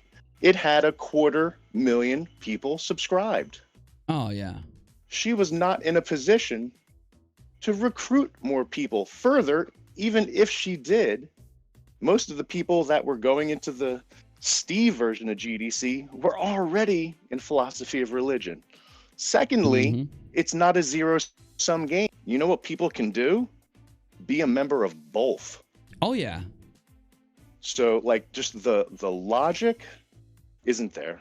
The paranoia is. And so like just for the sake of clarity, any claims that you hear about myself or my wife pulling people from the GDC to philosophy of religion, please know that I have nothing to do with that website. My wife does. It is was 250,000 strong and lost and regenerated as many subscriptions per day as Steve had in the GDC. So to say that he was punching up to a community that was an order of magnitude larger than his is just a fact. Oh, for sure. That's a common thing that he does. And I don't know how much you've seen in the last year or so, but he does that a lot. I think it's a tactic of his, but I won't go into it, but yeah. Oh, I don't. I do not. I don't watch a lot of what he does at all. Well, tell me this, okay? Because the biggest thing that's out there is that Steve appropriated, he stole, or it sounds like he did, because you just said a little bit ago that Steve was going to make his channel like a place for, well, the GDC channel, a place for everybody to put up these videos to get some, subscribers, some notice, to start good conversation. But I'd never really seen that happen. It almost seems like he duped you guys. I know it's kind of a dramatic take, but it seems like he kind of duped you guys and used it to kind of start himself up. What do you think around that concept? Do you think that's correct? Do you think it's wrong? Do you think it's a mix of both concepts? I mean, what do you think there? Well, it's tough for me to say what Steve's intentions are. Yeah. I can glean from his behaviors that he seems very attention hungry and somewhat desperate. So should it be the case that he was using us or duped us, it wouldn't surprise me, but I'm going to give him I told him that he had completely revoked his benefit of the doubt. I'm going to give him a tiny benefit of the doubt because I think the original idea to have a hub for all these videos was a legitimately good idea. And ideas eventually morph and evolve. And that he was able to get the non sequitur show as an end result from all of that machinations of trying to figure out what's going on. I don't necessarily have any evidence that he purposely duped towards that end. Okay. Again, if I were to find that evidence, it wouldn't necessarily surprise me. But I'm not really willing to paint him with that brush. All right. That's just me, That's though. good. That's good it's good for people to hear that and to hear your take on it because you were around. But to clarify the point that you made, he certainly was harnessing something that pre-existed and tried to codify it, right? So it's not like there was no such thing as a great debate community, and here along came Steve McRae, and he had this fantastic idea, and he was inventing the wheel. That's not the case at all. He was reinventing the wheel based on other people's material, again, for a good idea. It was a good idea with very bad execution, but for him, the end result was non sequitur show, and that seemed profitable. But that also turned into a shit show through no help of himself. Right? He didn't. It is not a shit show because he just innocently sat back and. Or maybe it is because he innocently sat back, but I mean, it's not like it takes two to tango. I'm going to put it that way. So definitely, man. I thought there was a part of me up until a little while ago that was like, It's all good. It's all good. So long as he's doing good, so long as he's getting what he wants, so long as he's promoting what he wants, blah, blah, blah, having the discussions that he wants. But every time I pop my head back into the internet, he seems to be the topic of conversation for all the things he's doing wrong. Oh, for sure. Oh, for sure. That leads me to another question I'd like to ask you really quick. It's it kind of seems hypocritical that he ordered the striking of Anti-Ordinary's new Great Debate Community channel. A lot of people have issue with it. Do you have a thought? You don't have to weigh in, but I mean, if you would like to weigh in, it would be cool. So what do you think about him asking people to block people that are following Anti-Ordinary and block Anti-Ordinary, and then also strike her channels or strike the new GDC channel? What are your thoughts around that? Well, that's kind of news to me, but it seems to be in line with a more insular set of behaviors that I see Steve going through. You know, like I said, when I pop my head back in every once in a while, I just get tidbits of what Steve is doing, and he's very much how can I put this? He is othering. He's engaging in what is the word I want to use right now? Tribalism. That's it. Yeah, oh yeah. He's engaging in a form of tribalism where he wants to surround himself with people. He wants to avoid surrounding himself with people that disagree with him to a certain point, and that's human nature. You can't blame him for that. But the problem is it breaks down when you go back to his claims for what he wanted the community to be. I want this to be a community where people can disagree without being disagreeable, and people can even disagree with me and make fun of me, and they can criticize me, and I can be, you know, I'm just another person that's a part of this community, and I want to make it open to a bunch of different people. The only time Steve's tribalism gets him in trouble is when you reflect back on him explaining what his goals for the GDC were, which are the complete opposite to where he is now.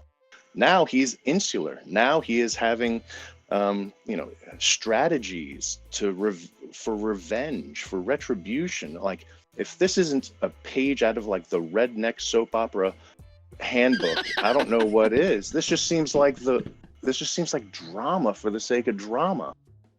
Oh, no, for sure. I've been asking myself that question. How much of what's going on now is him doing things just to purposely get some more outrage views? Because, you know, most people hit that point when they get when they become a little bit of criticized widely. They'll hit that point where they realize, like, we can't do anything else without getting hate views. Let's just bring on the hate views. But, you know, that's just me babbling, I guess. But well, you just listened to me babble for the past whatever minutes. But I honestly think that Steve's situation is easily remediable. It's easily remedied.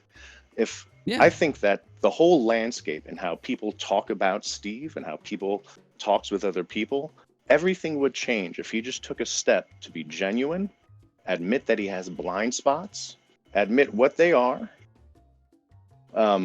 claim a goal of wanting to do better, right? Simple, genuine statements about him looking human, right? Him being human. Mm-hmm. I think that would change everything. But instead, every time there's a moment for him to shine in that sense of humility or to make himself the asshole of a story, he seems to get his back up and go right back into this weird tribal thing. I mean, Steve, if you are listening, you would. I think that you would be impressed with how different things would be if you just. It doesn't even have to be a mea culpa, right? Like, we're all imperfect. There's a shit ton of things we could all admit to doing wrong. If you just said that publicly, I think that you would be rewarded with a level of integrity that you seem to be lacking right now. Oh, and I think that it is literally the recipe to getting that integrity that he's so, again, desperately, from my observation, wants. He's a desperate man for desperate things. That's my perspective. I agree. I gave the exact same breakdown when he first started to first started to talk bad about me. I lightly criticized him on a video that he asked me to work on, and he deserved the criticism. I gave him a light criticism, and it was a complete, defense thing. He was just coming at me crazy, and for about a good 5 days or 4 days or something, I sat and said, look, take a rest. Come back. We'll sit down and talk. It'll be all right. But no, it's been full attack mode since, and it's led to this little bit of a battle that's there now. So it would be nice if he did that. It'd be nice if he did show a little humility, admitted where he was wrong, maybe told his following to not silence other people. That's something that I don't like, because I've had my channel struck before back in the day where you lost live streaming for 90 days if you got one strike, even if it was a false strike. And I'm a little sensitive when it comes to people striking channels or asking people to. So yeah, it would be nice if you would at least go there and walk back the censorship a little, I guess. Yeah, I mean, there's a bunch of different things going on, but I mean, I definitely think, like I said, I think that the way that he would be treated, and the way that he can navigate the landscape of the intertubes would just change drastically. If he just like, I fucked that up, you know, like how refreshing is it to hear somebody just admit that they fucked up in some way, shape, or? Oh yeah, it would help immensely. It would win back a little of the people, maybe some of the people that are on the fence right now. I'm being brought something by my assistant. What do we got? Is it relative or is it relate? Oh, thank you. Put it in the current live stream room. I'll get to it. Thank you. It's bringing me a timestamp that I needed. What else has been on your mind, man? You know how like it's hard to know what to ask you because there's so much going on. What else have you seen out there? Is there anything else that's caught your eye about the situation or? Well, let's see. If I'm going to say anything, I'm going to give props to Nate because the lawyer, I can't remember Nate's last name. Brody. Yep. Thank you, Nate Brody. I'm going to give props to Nate Brody because I think that in his commentary videos, he is level-headed and fair in a way that I very much appreciate. So yeah, me too. So I do agree. Yeah. I'm kept up to date on that wing of things through Nate Brody's videos because he does a great job on that stuff, and I just trust his commentary and his opinion on those things. And what else? Definitely. Nothing much. I mean, I every time I come back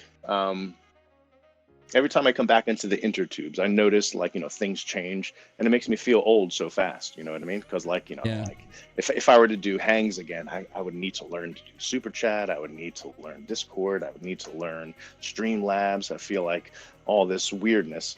But I am happy to see. It's so easy. I know it is.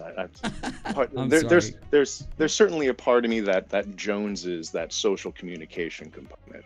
But it's also like a dangerous place, right? Because the drama is so it's more the octagon than it is the dinner table, and I prefer the dinner table, if you know what I mean. Yeah, live streaming is for sure. Now, uploading videos, I think, you know, that's more of what you're describing. I think the live streaming aspect is definitely a little bit of an octagon right now, but you know, commentary, uploading some thoughts, editing some stuff down, man, you could knock it out of the park, buddy. But I like seeing that people are taking a psychology approach to the God concept and the Great Debate topics. I believe that Shannon Q is putting out psychological content. So, I mean, I have to give kudos for that, just for the sake of being a cheerleader for psychology. Yeah. So aside from those basic observations, I think Nate Brody's doing a great job keeping dramatic topics less dramatic. I think Shannon Q is doing a good job putting out psychological oriented spins on the topics at hand. And of course, I mean, the old crew, I mean, I love seeing my boy Sokka in Hangouts. I love seeing Skylar Fiction and Drag and Sam and Fiona and just like the whole old guard. I love seeing all of them do their thing. That's why Anti-Ordinary's channel, I think, is such a good idea. I know Anti-Ordinary took a dig. It's a pretty big dig at Steve by naming it the GDC, but we have a clip that just came in that is Steve telling everybody that they can create their own GDC, name it GDC. We just got that clip in. So, you know, I don't think Anti-Ordinary did anything wrong in naming it the Great Debate Community. Personally, I know it's a little bit, there's probably some people out there that do think that, but you know, a super basic opinion on that is like, why would you even want to trademark or copyright or claim ownership on something so vague as the Great Debate Community? Yeah, like that's well, I think I know. Well, that's petty. That's petty to begin with. It's and hard to get also, started, dude. And maybe that's why he did it. On YouTube, it's hard to get that. You know, I've made videos for a year and a half under 800 subscribers. You know, every day. Live streamed my ass off under 800 subs until I got some attention. And I only got the attention because I was lucky. You know, I mean, that's a lot of how YouTube works. Now, if you find something to kind of boost you, you get a good start. And I don't know. A lot of me thinks that's what Steve did with the GDC name. Well, but that goes into a topic that might be a little bit left of what the topic of this particular hang is. I also have an opinion about monetizing that I think drives certain people away from what they're good at and towards what they think other people are going to watch. I think Steve got a little caught in that, maybe got a little hungry with that in some way, shape, or form. I don't know that for a fact, though. But that he was trying to make a structure that looked like it was, you know, for the purpose of generating money in any way, shape, or form. I think that might have been his downfall, because I think that him wanting to do it for those reasons was crystal clear to the people that wanted to do it for its own sake. Do you see the difference? Definitely. Oh, like definitely. Wanting to have discussions for the sake of edifying yourself with people that you think you can learn from or sharpen your sword against, and doing it voluntary is a different thing than trying to build a structure that could be monetized to do the same thing. Well said. Well said. We all fall into that mindset sometimes, and it screws up content. Well, yeah, but it screws up your content. You know, I've always found if you sit down to write a song, you sit down to write anything, draw a picture, whatever. If you've got that thing in mind, like what are people gonna like? It seems like you never make anything good. Me, at least, I don't. But when I sit down to do it, and I just do something from an idea, then it becomes good. It seems like it's better. So, yeah. I get you. I get what you're saying. I totally agree with that. But let me get going. Thank you so much for giving me a little bit of time to vent a little bit, because over the past 24 hours, I've heard things recapitulated that weren't true, and I just wanted an avenue to be like, listen, for what tiny little part I played in this is really what the deal is. You're always welcome here, dude. You're always welcome here, and I hope sometime I can get like 10 minutes from you on my main channel, because this is like my new channel. I'd like to get you to talk in front of my audience sometime if you ever have time, and maybe we can set that up. We'll see, you know, hopefully, but no pressure. Absolutely. You got my phone number. It's easier for me to jump in and out of Hangouts for short periods of time than it is That's perfect, dude. To do stuff like that. But hold on a second. I think that's somebody. I believe Fiona is listening, and if she is, then this is for her. Let's see if I can do it.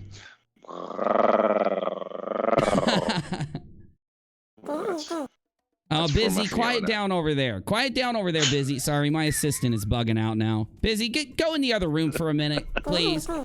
Hey, buddy, thank you very much, dude. I hope we get to talk again soon. It was excellent. Appreciate it. You got my email address, so feel free to hit me up. I will, man. I'll be hitting you in a few days. Appreciate it. All right. Take care. Man. Bye. All right, that was Christopher Mowdy. Mods, you know what I'm going to ask you to do? Drop the link to his channel for me. He's been getting some new subs lately because of this stuff coming up.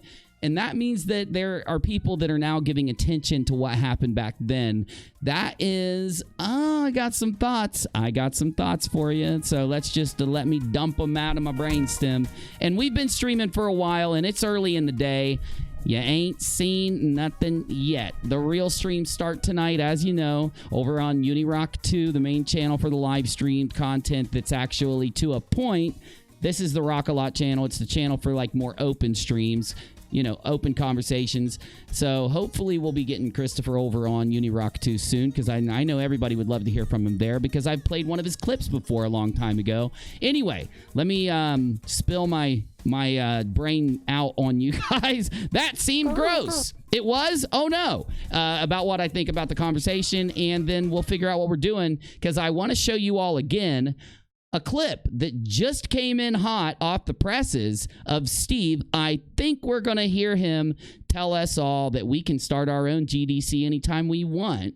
And if that's true, then y'all need to stop crowd striking the GDC, the new GDC, because it's literally a false strike when you do. We'll get into all of that in approximately, what, Busy? What do you think? 26 seconds. Well, I hope you're timing it, Biz, because I don't want you to be a liar. You know, I know you're a little hot and bothered over that growl you just heard there, buddy. I noticed that, Busy. I heard you, Busy. I heard that. Oh, now you're embarrassed. You're embarrassed now, are you? Okay.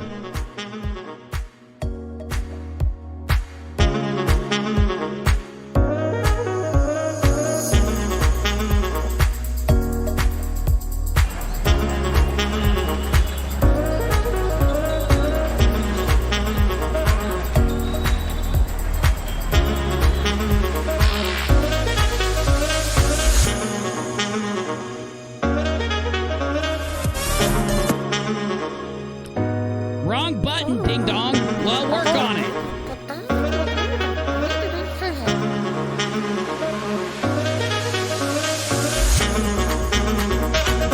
All right. Okay. So that was a little surprising. We were playing a clip from Christopher's channel, and he jumped in over here and told us what he thought. Really great conversation. I'm going to have to go back and listen to it. Probably end up breaking it down and putting it on UNIRock too and just showing people what he had to say. I think that'll be... Actually, you know what I'm going to do? I'm going to save that conversation for a video that I'm working on that details the Great Debate community and what happened from an outside perspective. So I still have a few more people to talk to. I haven't sat down and talked to Dragnot, and I hope he will sometime soon sit down and talk to me. I'm a busy dude. Like, if I can't throw you a Discord link and get you into Discord to talk to me, then... I get busy doing all these other things. I log on and I get just pulled to the side. It's my fault. I got to work on that.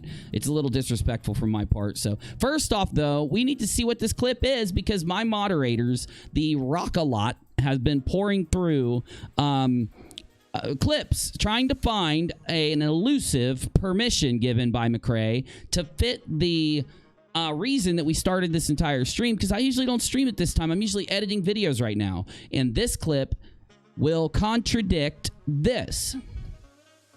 An instruction from Steve and Sweet Heathen that turns them into the thing they criticized katiejoy Paulson for. Literally, in my opinion, I would say that I have now completely cleared Katie's name.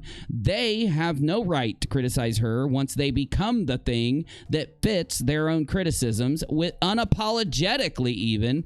But we've got Steve's fake girlfriend that he never dated but put out the appearance that he did date, Sweet Heathen, putting it out there that the GD community is a fake account, which is not true, and not the actual GDC. Please unfollow and block, which is dumb for you to tell people. If you've got to tell your audience to do that, it's not because it's a fake account.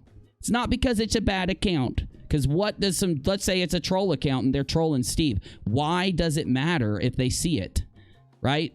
The only time it matters, the only time you need people to block and unfollow something is if there's some truth being spit over there that you do not want your pay piggies to hear. Now, don't take that as an insult. I made Steve a lot of money myself in featuring him on my channel and getting him donations from my audience too. So I'm just as bad as anyone donating now. I've been there before. So it's not an insult. It's just a mistake that we're all making, in my opinion, but that's my opinion. Please unfollow and block. This is meant to mock and detract from the actual Great Debate community. So wait. Are you telling me that Demi making this channel is meant to mock and distract from a boom boom in an adult diaper in a closet playing a fishing game? Sweet Heathen, you're telling me that Demi made a channel to try to distract from a boom boom playing a really bad fishing, not even a good fishing game. I could have given him some good fishing games. I'm a professional gamer over here. Why in the world didn't he come to me to get some advice on which fishing game to play? But please share. So she wants more people to see this. 3 retweets. Wow, you guys have a huge audience now. You've got a huge group of people spreading your BS. No, you don't. I took care of that for you. You can thank me later. To be more specific, this is anti-ordinary, up to the usual tricks. Now, if you've been watching for a few hours, I'm going to say the same thing I said last time. Please forgive me. Got to get through this quick. Going on fast form criticism.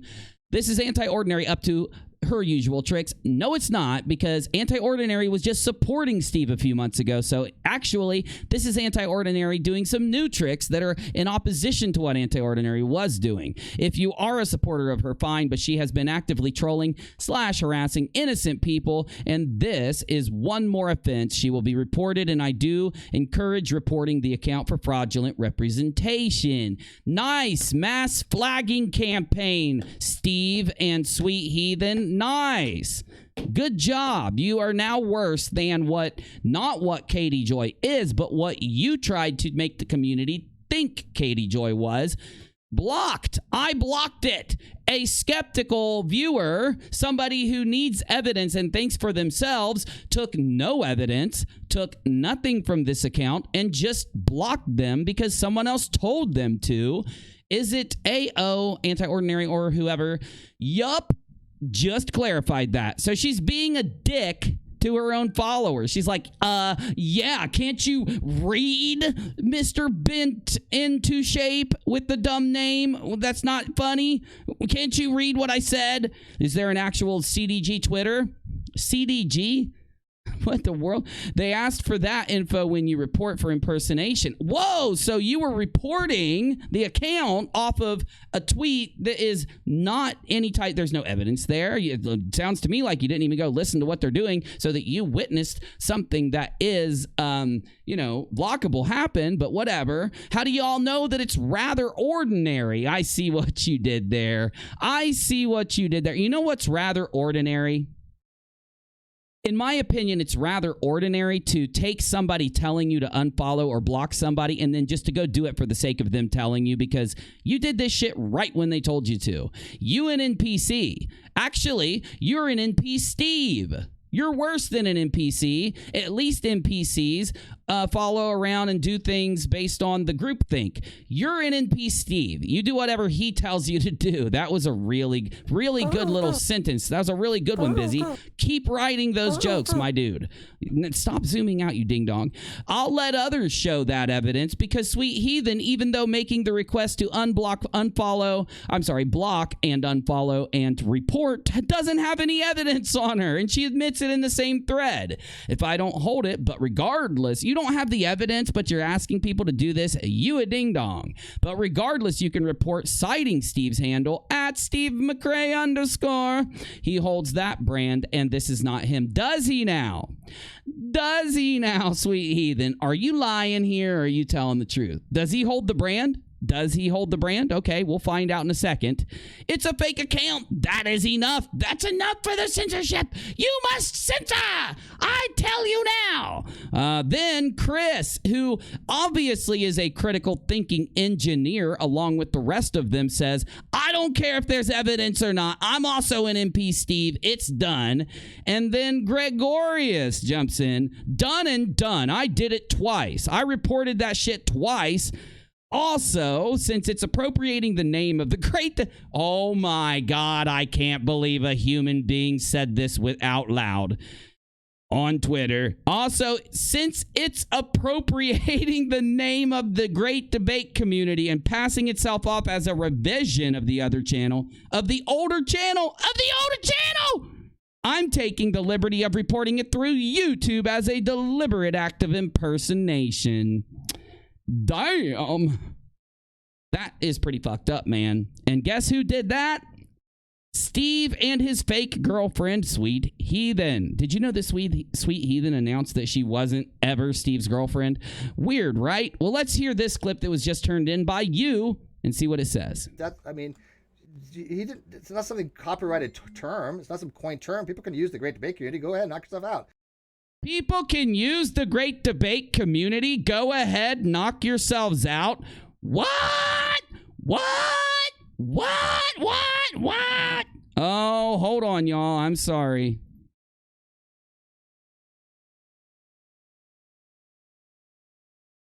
Hold on. I don't usually do this in the middle of a stream, but Steve says here,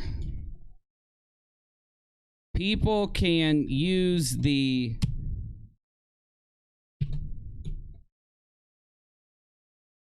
term Great Debate Community. Go ahead, knock yourselves out. This is a quote. Click the link. Said on. Let's see here. Oh my God. What? He just said this 36 days ago. January 11th of 2020.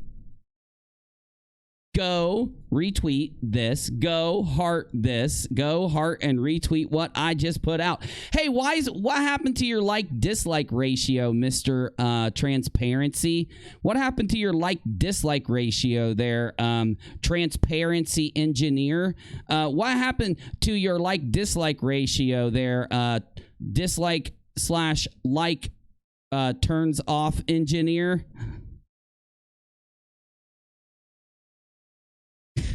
Really bad joke.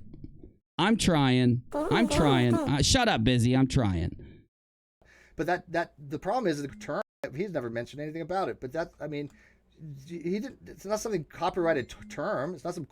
It's not a copyrighted term. Point term. People can use the Great Debate Community. Go ahead, knock yourself out. But people can use the Great Debate Community. Go ahead and knock yourself out. But that the problem is the Great Debate Community is always going to be associated with me. The problem is the Great Debate Community is always going to be associated with me. No, it's not. Because factually, the Great Debate Community, going back years before you appropriated it, stole it, took it, factually, you have admitted this. So no matter how hard you cling to the Great Debate Community, no matter how hard you try to hold it and keep it from everybody else, you're never going to be able to rewrite history that you joined in many, many years after it had already been started, used, and was a thing. Always. Because I founded it on G+. I found it on YouTube. He founded it. This is a sentence. Now, this is a sentence. I founded it, period.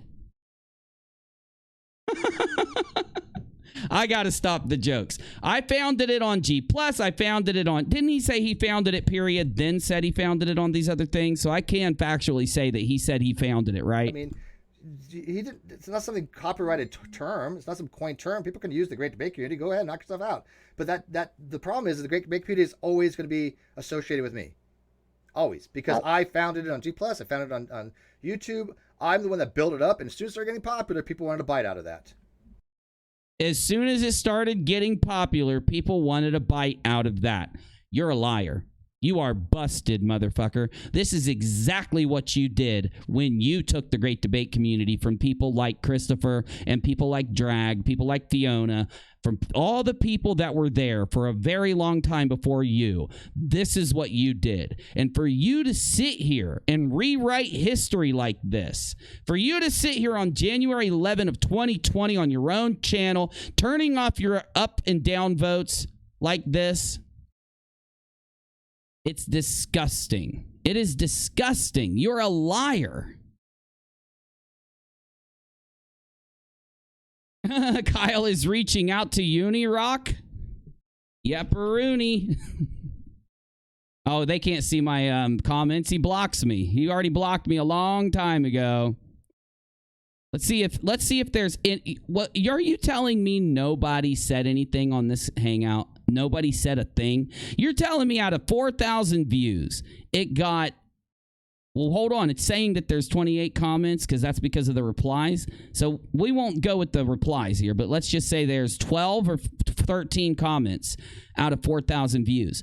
You either have the least active community that exists, or you are heavily censoring your comments. But we already know. We already know the answer to that, because inside of a Discord server, all of your deleted comments gets taken and put into a folder, and your folder is so huge that it would take a year for somebody to go through it. But one more time, I'm sorry. I'm being a little bit of a ding-dong. This is so massive. You, Steve McRae, and Sweet Heathen, and your little cronies here, all of you guys ordered for people to block Anti-Ordinary, ordered for people to attack her, you sat there and put her down, you tried to get people to strike the new GDC channel, the new GDC Twitter, and you guys did all of that, even though just 36 days ago, you told Anti-Ordinary with your own mouth to do this. Hey, you know, he's never mentioned anything about it, but that, I mean, he didn't. It's not something copyrighted term. It's not some coined term. People can use the Great Debate Community. Go ahead, knock yourself out. But the problem is the Great Debate Community is always going to be associated with me. Oh, how in the hell do you not call out Sweet Heathen for this because you told her to do it? I already know you did. You told her to tell. You are trying to set up the old members of the GDC. You are trying to incite them to make a new GDC channel so that you can go and instill a bunch of hate against them and get people to file strikes on them. You are a false strike. You are a false striker. You are a mundane boomer. You are not mundane Matt. At least mundane Matt knows how to use the internet a little bit. You are the mundane Grinch of YouTube, the mundane boom boom. How in the world do you are busted, ding dong. You are busted. Always, because I founded it on G+, I found it on YouTube. I'm the one that built it up, and as soon as it started getting popular, people wanted to bite out of that. People wanted a bite out of that. So you literally are describing what you did, because it was pretty damn popular when you came in and made this page. And I just interviewed Christopher. Christopher just said you approached Drag, MP, and everybody, and Christopher, and you told them that all you were doing was making a channel on YouTube where you could showcase other people's content and help them grow. That's what it was. When they called you out for it, then you kick them out. Then you ban them. Just like you're having your fake girlfriend, the one you probably pay to go around on the internet and say these things, to go and tell people to block, unfollow, to report, and then you get your people sitting here. I reported on YouTube. I reported on Twitter. I reported. I'm a skeptic. I'm actually a critical thinking engineer, just like you, King Steve. I bow for you, Emperor of the Internet. I do anything you ask me. Anything you ask me. Steve, tell me what to do. Tell me what to do, Steve. They are NP Steves.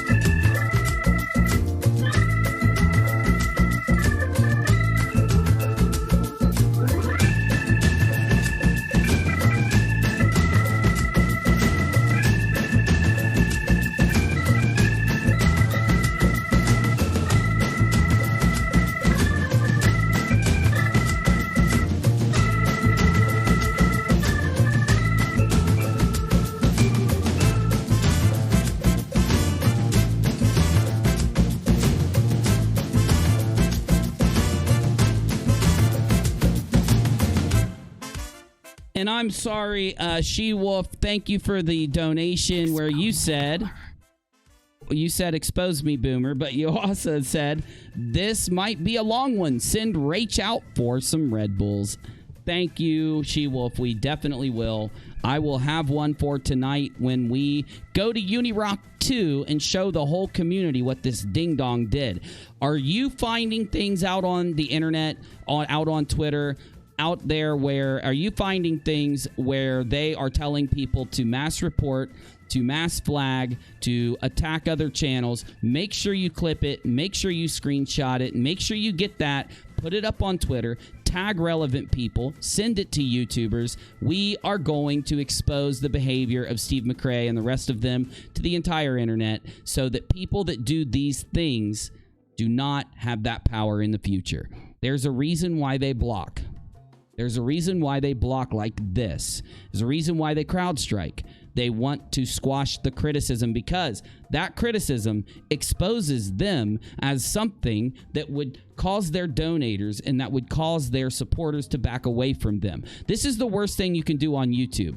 This is the most horrid thing you can do, is to strike somebody, but it's even worse than what I've shown you. I am sorry to do it, but I'm going to play it one more time. I want to hear what he was saying just a little bit before he went into this.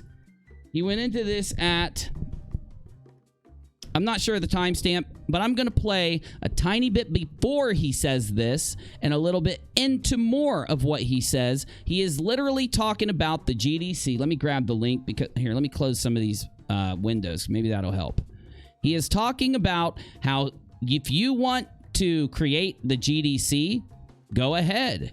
Do you want to, come on, bro. Load, broski. Do I got to download this? Because I will. Copy link. Put it up. Let me crash it.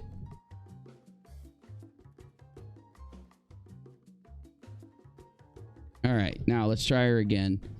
Let's see here what he said. I'll go back a little bit. Let's go back 20 seconds. Let's see what, we'll go up a little more. Okay, now let's hear what he says before this clip. Well, thank you, Leroy. No, I can't do it without you, so thank you for being here. Wow, Agent of Doubt. Now that's old school right there. Right? That is and so by the way, old. you know what he said? He didn't give a shit either way. He's never mentioned anything about it. But that, I mean, he didn't. It's not something copyrighted term. It's not some coined term. People can use the Great Debate Community. Go ahead, knock yourself out. Did you hear what Red said? Red said Agent of Doubt. Guess who Agent of Doubt is? He's the guy that started using the term the Great Debate Community. Agent of Doubt. So the reason that Steve is saying this, he's saying, I didn't steal the Great Debate Community. Anybody can use it that wants to use it. But when Demi starts a channel, he changes his fundamental belief system, his fundamental thought, and then tries to strike down her channel and her Twitter account. By the way, Demi criticizes him on Twitter all the time, and guess what's happened to her Twitter account 5 or 6 times in the last month or two? It's been struck down. He is a censorship swinger. He is a censorship boomtastic ding-dong. Listen again. Copyrighted term. It's not some coined term. People can use the Great Debate Community. Go ahead, knock yourself out. But the problem is the Great Debate Community is always going to be associated with me. Always. Hey, Cosmo Sherry, good to see you. Because I founded it on G+. I founded it on YouTube. I'm the one that built it up, and as soon as they're getting popular, people wanted to bite out of that.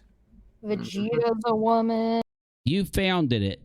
This is what we were trying to tell everybody. You're a liar. You didn't found it.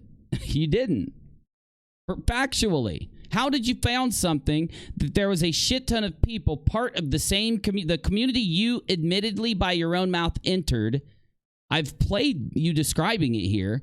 How did you enter a community and offer that community to have a channel that would take everybody's videos and put them all out for people to see? You know what people did? Those people got mad and said, you can't monetize this. You cannot make money off of this because it's all of our work. If you want to make money off of this, then you shouldn't have named it Great Debate Community after our community, or you shouldn't. He wouldn't change the name. He wouldn't unblock them. He wouldn't give them their community back. This man stole their community.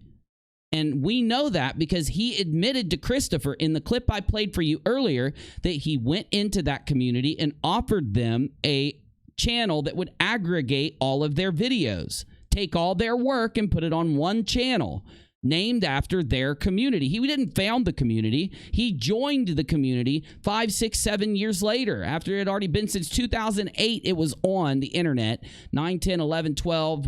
I mean, it's at least 6, 7, 8 years later that he joins the community. Then what does he do? Monetizes it, kicks them all out, the people that speak up against him, then goes around collecting all the money off of it, paying his bills off of it, and then lies to all of you and tells all of you he started the community. You've got got to donate to me. If you think I stole this community, you won't be donating to me. You're going to think I'm a scumbag. That's what he is. And then to put the icing on the shit cake, he has his girlfriend go out after Demi creates the Great Debate Community, a new channel that anyone can go talk on so that, you know, Steve can't do what he's doing and trying to lock it down and not let certain people in. A place for everybody to go talk. Demi creates it. Him and Sweet Heathen start telling people to go strike it, unfollow it, block it, and report it. Just like here where they're saying done. Done. Hey, they ask for info when you report this for impersonation. How do you do it? And then Sweet Heathen comes in and helps elaborate. They're busted. They are false strikers. Him admitting that he told people to make their own GDC channel if they want, and then striking them for doing it, that is called false striking a channel by definition. Everything he said about katiejoy, all the criticisms he had about katiejoy and mass flagging and striking, false. Remember, he did a super chat fund drive right before Christmas and raised $1,200 saying that katiejoy struck somebody, so you need to donate money to him. On his super chats, $1,200 they raised over false striking because it was so bad. You can't silence them. That's what they did today. They baited people to make the channel, then struck the channel. Why? Well, if you were paying attention in the last couple days, Demi, me, ProLib, Drag, Nate, we've all been getting more views than Steve, and he's jealous and pissed. So he's going after Demi. I mean, there's an awful lot of. Ew, quit picking all the weird stuff off of your bed while you're on camera. Ew. Women that come around here. Christy Santiago. Yeah, but they're Sarah, just plants. You know, Super Hannah. Oh, you mean like Sokka? And Yeah, God all forbid plants. that Sweet Heathen, she comes around every so often. She might not be a real woman. Well, I'm trying to list off more newer women that have come by. What's the percentages, Steve? You got your channel analytics. Oh, it's still about 93 men. 93% men. It always has. 93% men? Mine's 50-50. Oh, really? Yeah. Christopher says, mention to Steve, I'm happy to talk to him again, and for good measure, not on my channel. I can broadcast, I can tell people, like people will tell him now that you've said it in here, Christopher, but he won't listen to me, my dude. He don't like me that much. Hold up, bro. You get a wrench over here. Actually. Don't you mean 95%? Just saying. Yeah. Hey, is that anti-ordinary? Okay, I got to give you a wrench too. Sorry, guys. I just brought up my live chat. I had it over there, and then I brought it over here so I can see it now. Trying to be accurate because I think it was 93 last time I looked. Does anybody? Yeah. Do we have any more questions? Stuart hasn't answered me, so if he has answered me, he didn't tag me, and he should know better. Continue on while I'm doing something real quick. Maybe out of Steve Seckler asked me every time. I don't know how to do that, actually. I suck at it. Nikki's been trying to teach me. Wow, this is riveting content. I'm not really bored right now. Ash Scott makes a good point. The only person who gets to decide if the let me make sure I read this part. If a man's interaction with a woman is cringy, is the woman he's in. Well, then why can't Katie decide that without Steve calling her a liar? Sorry, that damn logic keeps coming out of my face hole. Interacting with. Yeah, they tell me, but you know what I find is that people, if I disagree with a woman, some not all by any means, but a couple out there, they'll feel like they're attacked and they'll use. They'll feel like could that be because you're attacking, doxing, harassing, lying? I mean, that could be why. I could be a silly, crazy, low IQ UNIRock, but that could be why. There's a weapon. And Kiri was hanging out with us the other day too. And Amy. Bro, he has to hate my freaking guts by now. And Nikki. We haven't heard Nobody from got raped, Sammy by the way. Jenkins there at all. Like, Sammy hasn't said word one since Will you shut up, Bull? He's been in this meet. So, well, I don't. Shut up, Bull. Have a question, but I do. I don't think that was Bull, but I still like telling him. He sounded like Bull. Okay? Have something to offer in regards to Katie. As a parent of a child with a legitimate disability, with a legitimate disability, because Katie's child doesn't have a legitimate disability. See this? This is you guys that are donating to Steve and you support Steve. This is what you're supporting. He doesn't stop this guy and say, hey, Katie's son does have a legitimate disability. He's had 3 brain surgeries by the age of 8 years old. 3 brain surgeries, a stent put in his brain by the age of 8 years old. They don't care. These people are sickos, bro. And people are funding these sickos. They sit around and attack kids on their streams. Disabled kids. That's what they do. Then they go around false striking people. They're sick. I can't understand. I can't get over it either, I'm telling you. Any human being... I'm with you, Stardog. ...wanting to use their child for any gains. Dumb fuck. You just accused Katie of having a child who's not disabled. You did. And then went in to criticize her for using her kid to play games. You just brought up your kid, then said her kid isn't legitimately sick. You're the one doing it, you ding-dongs. At all, if their child is legitimate. This is why I don't play their shit. This is why I don't play their shit. It's sickening. So I'm not going to. Let's go back to the clip. It'll piss me off if I play their stuff, and I like having silly, funny, happy streams. I'm not going to watch any more of their stuff, but the relevant stuff. Here it is. He's never mentioned anything about it, but that, I mean, he didn't. It's not something copyrighted term. It's not some coined term. It's not a copyrighted term, so I'm allowed to take the term and use it, even though it's not mine. But you're not, even though I'm about to tell you to. People can use the Great Debate Community. Go ahead, knock yourself out. People can use, this is from, once again, I need to, anyone that just got here, January 11th of 2020. Okay? I'm going to make the point one last time, and then we're going to move on. January 11th of 2020, Steve tells people if I didn't steal the Great Debate Community. I swear, if you want to make a Great Debate Community, go ahead. The minute that Demi makes it and it gets more views than Steve's philosophical garbage, philosophical boomer bile spilling out of his mouth, he tells people to go and strike Demi's channel. I'll let others show the evidence. I don't hold it. So you're literally telling people to strike her channels without any evidence. But regardless, you can report citing Steve's handle. He holds that brand, and this is not him. It's a fake account. That is enough to report it, is what she means. But that the problem is the Great Debate Community is always going to be associated with me.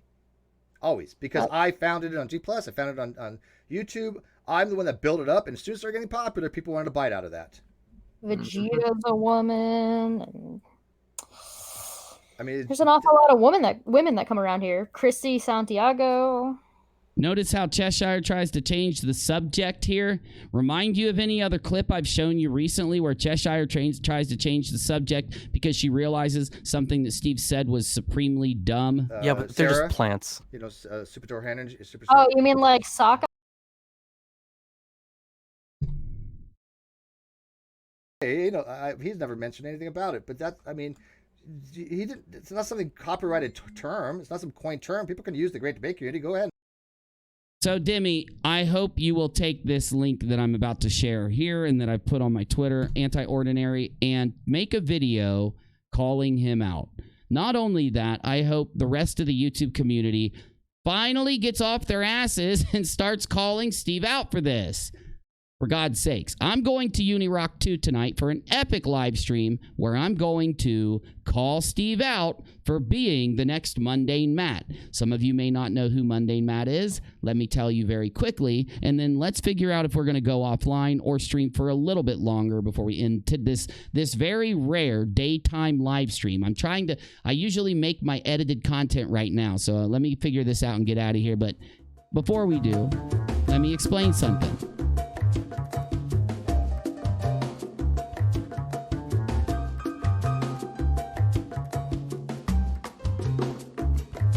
There's all kinds of women that come here.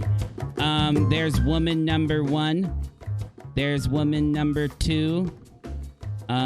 Somebody help me out. Like, isn't there a third woman, not including me? Woman number 3. I can't think of any more, but there's a bunch of them, I swear.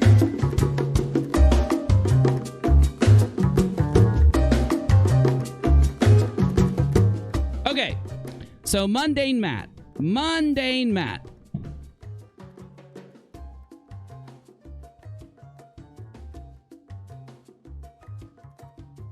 He was a dude with about like 5,000 subscribers or 4,000, maybe even less. He got struck. He got crowd struck by, who was it? Zoe Quinn or somebody? And all the channels got up and talked about how fucked up it was that Mundane Matt was crowd struck. Over a year and a half later, it got so much attention that his channel got up to 160,000 subscribers. 160,000. He was making videos that got all kinds of views. I could never figure out why. His content was garbage. I've actually reacted to some of it back before all this happened. But anyway, then people started noticing that if they had a video that criticized his garbage content, it would get struck for a community guideline strike, and they would never know who did it. It got so bad that right after videos would upload, they would get struck down. So they went into a Google Hangout conversation and got Mundane Matt to come in, accusing him in front of a huge amount of people with Keemstar, who has millions of followers, like 5 million, and other people there. Matt felt like he needed to go defend himself. So he goes in and swears for an hour and some minutes straight. He did not strike anybody. He doesn't strike anybody. This is just a troll group striking people to make it look like Mundane Matt is striking people. Hour goes by of him making excuses. And finally, somebody says, hey, I just found a way for Matt to prove that he didn't strike anybody. He just needs to type this little tiny thing into his YouTube and show us.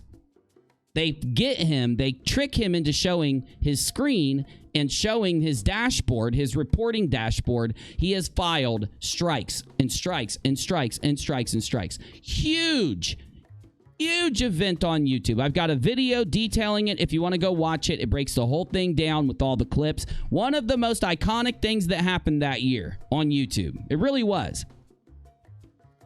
Now, moral of the story.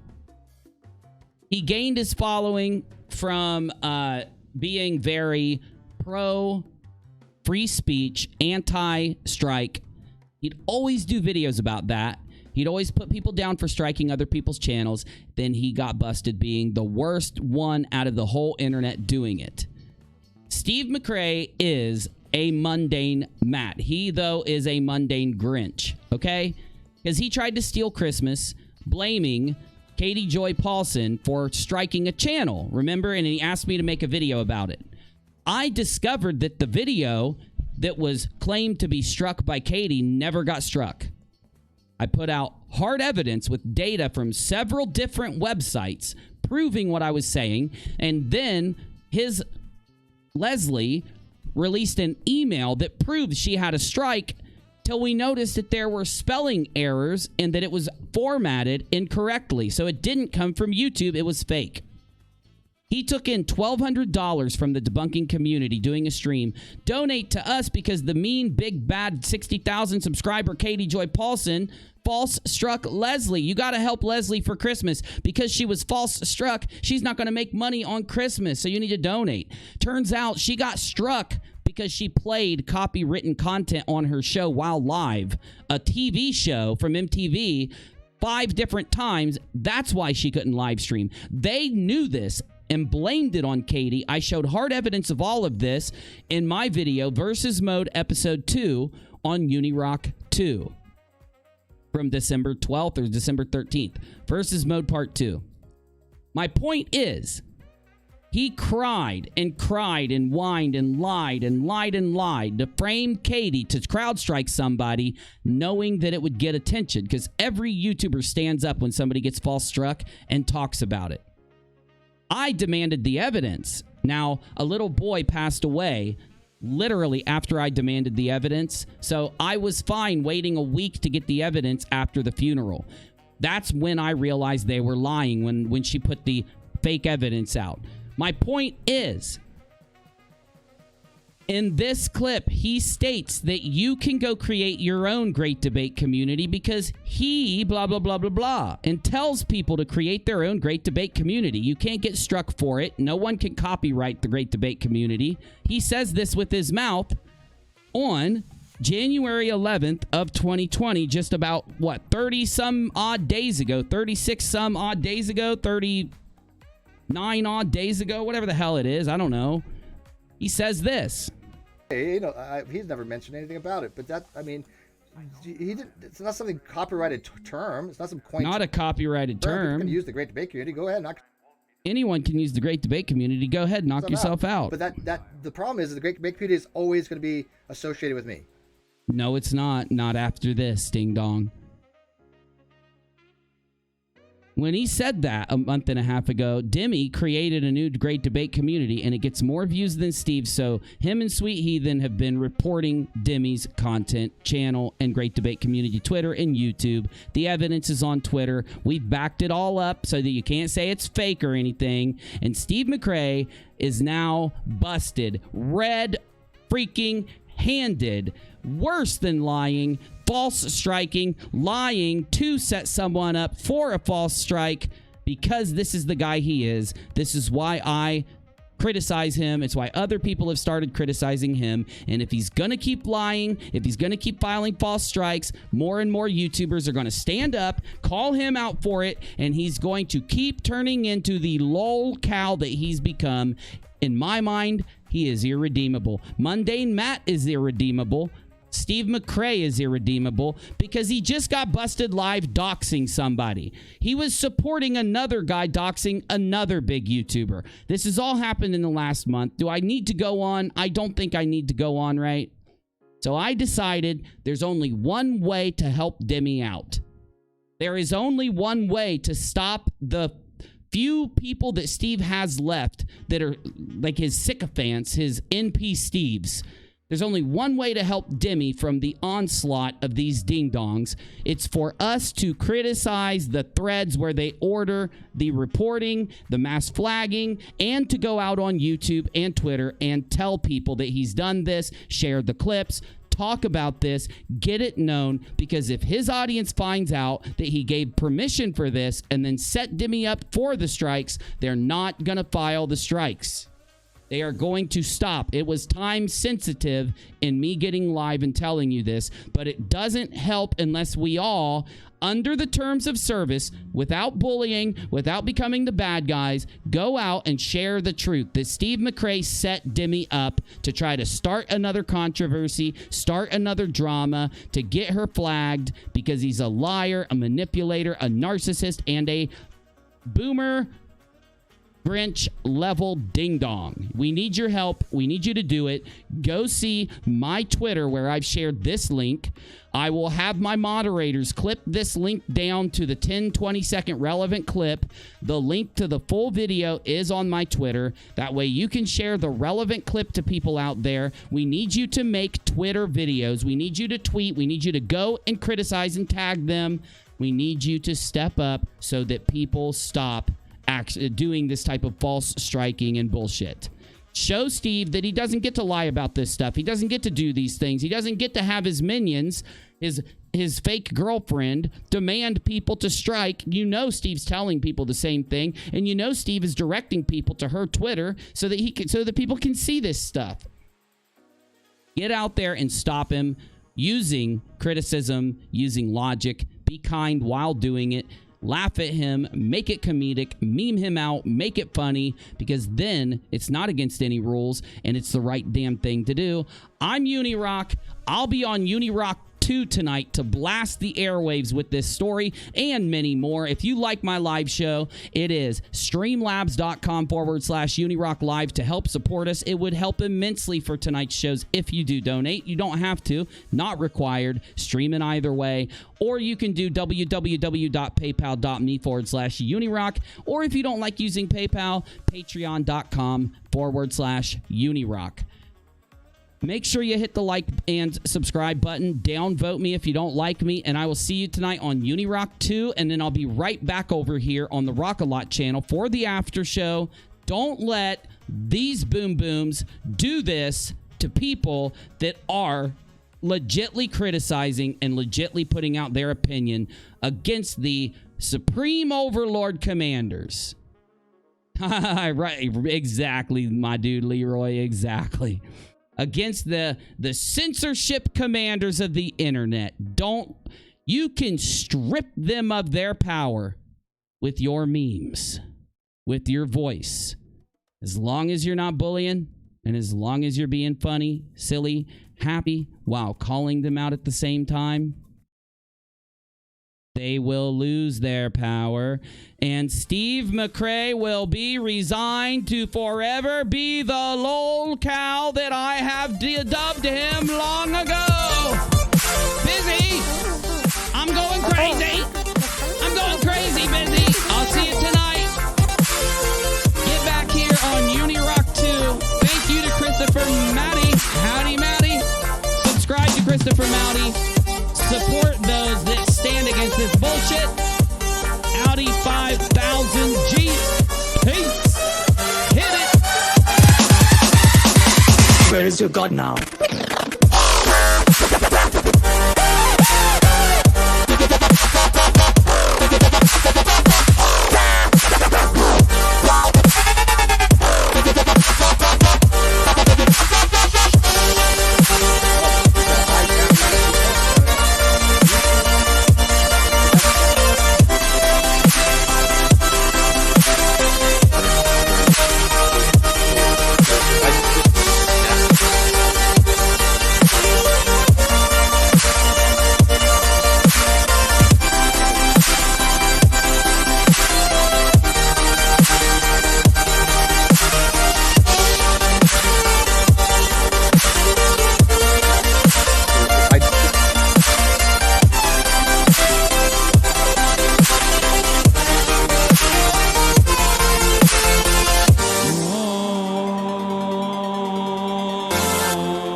McRae's philosophical discussion show.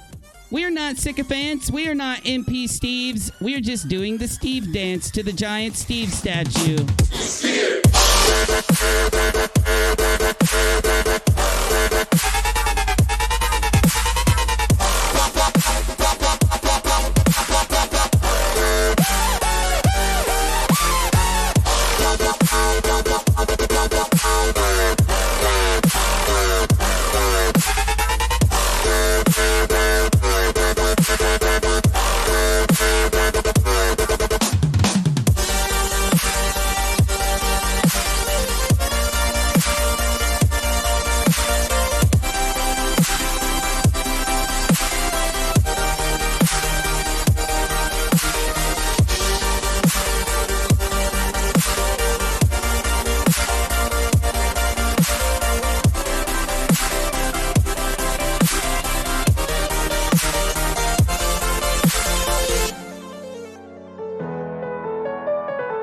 Da da da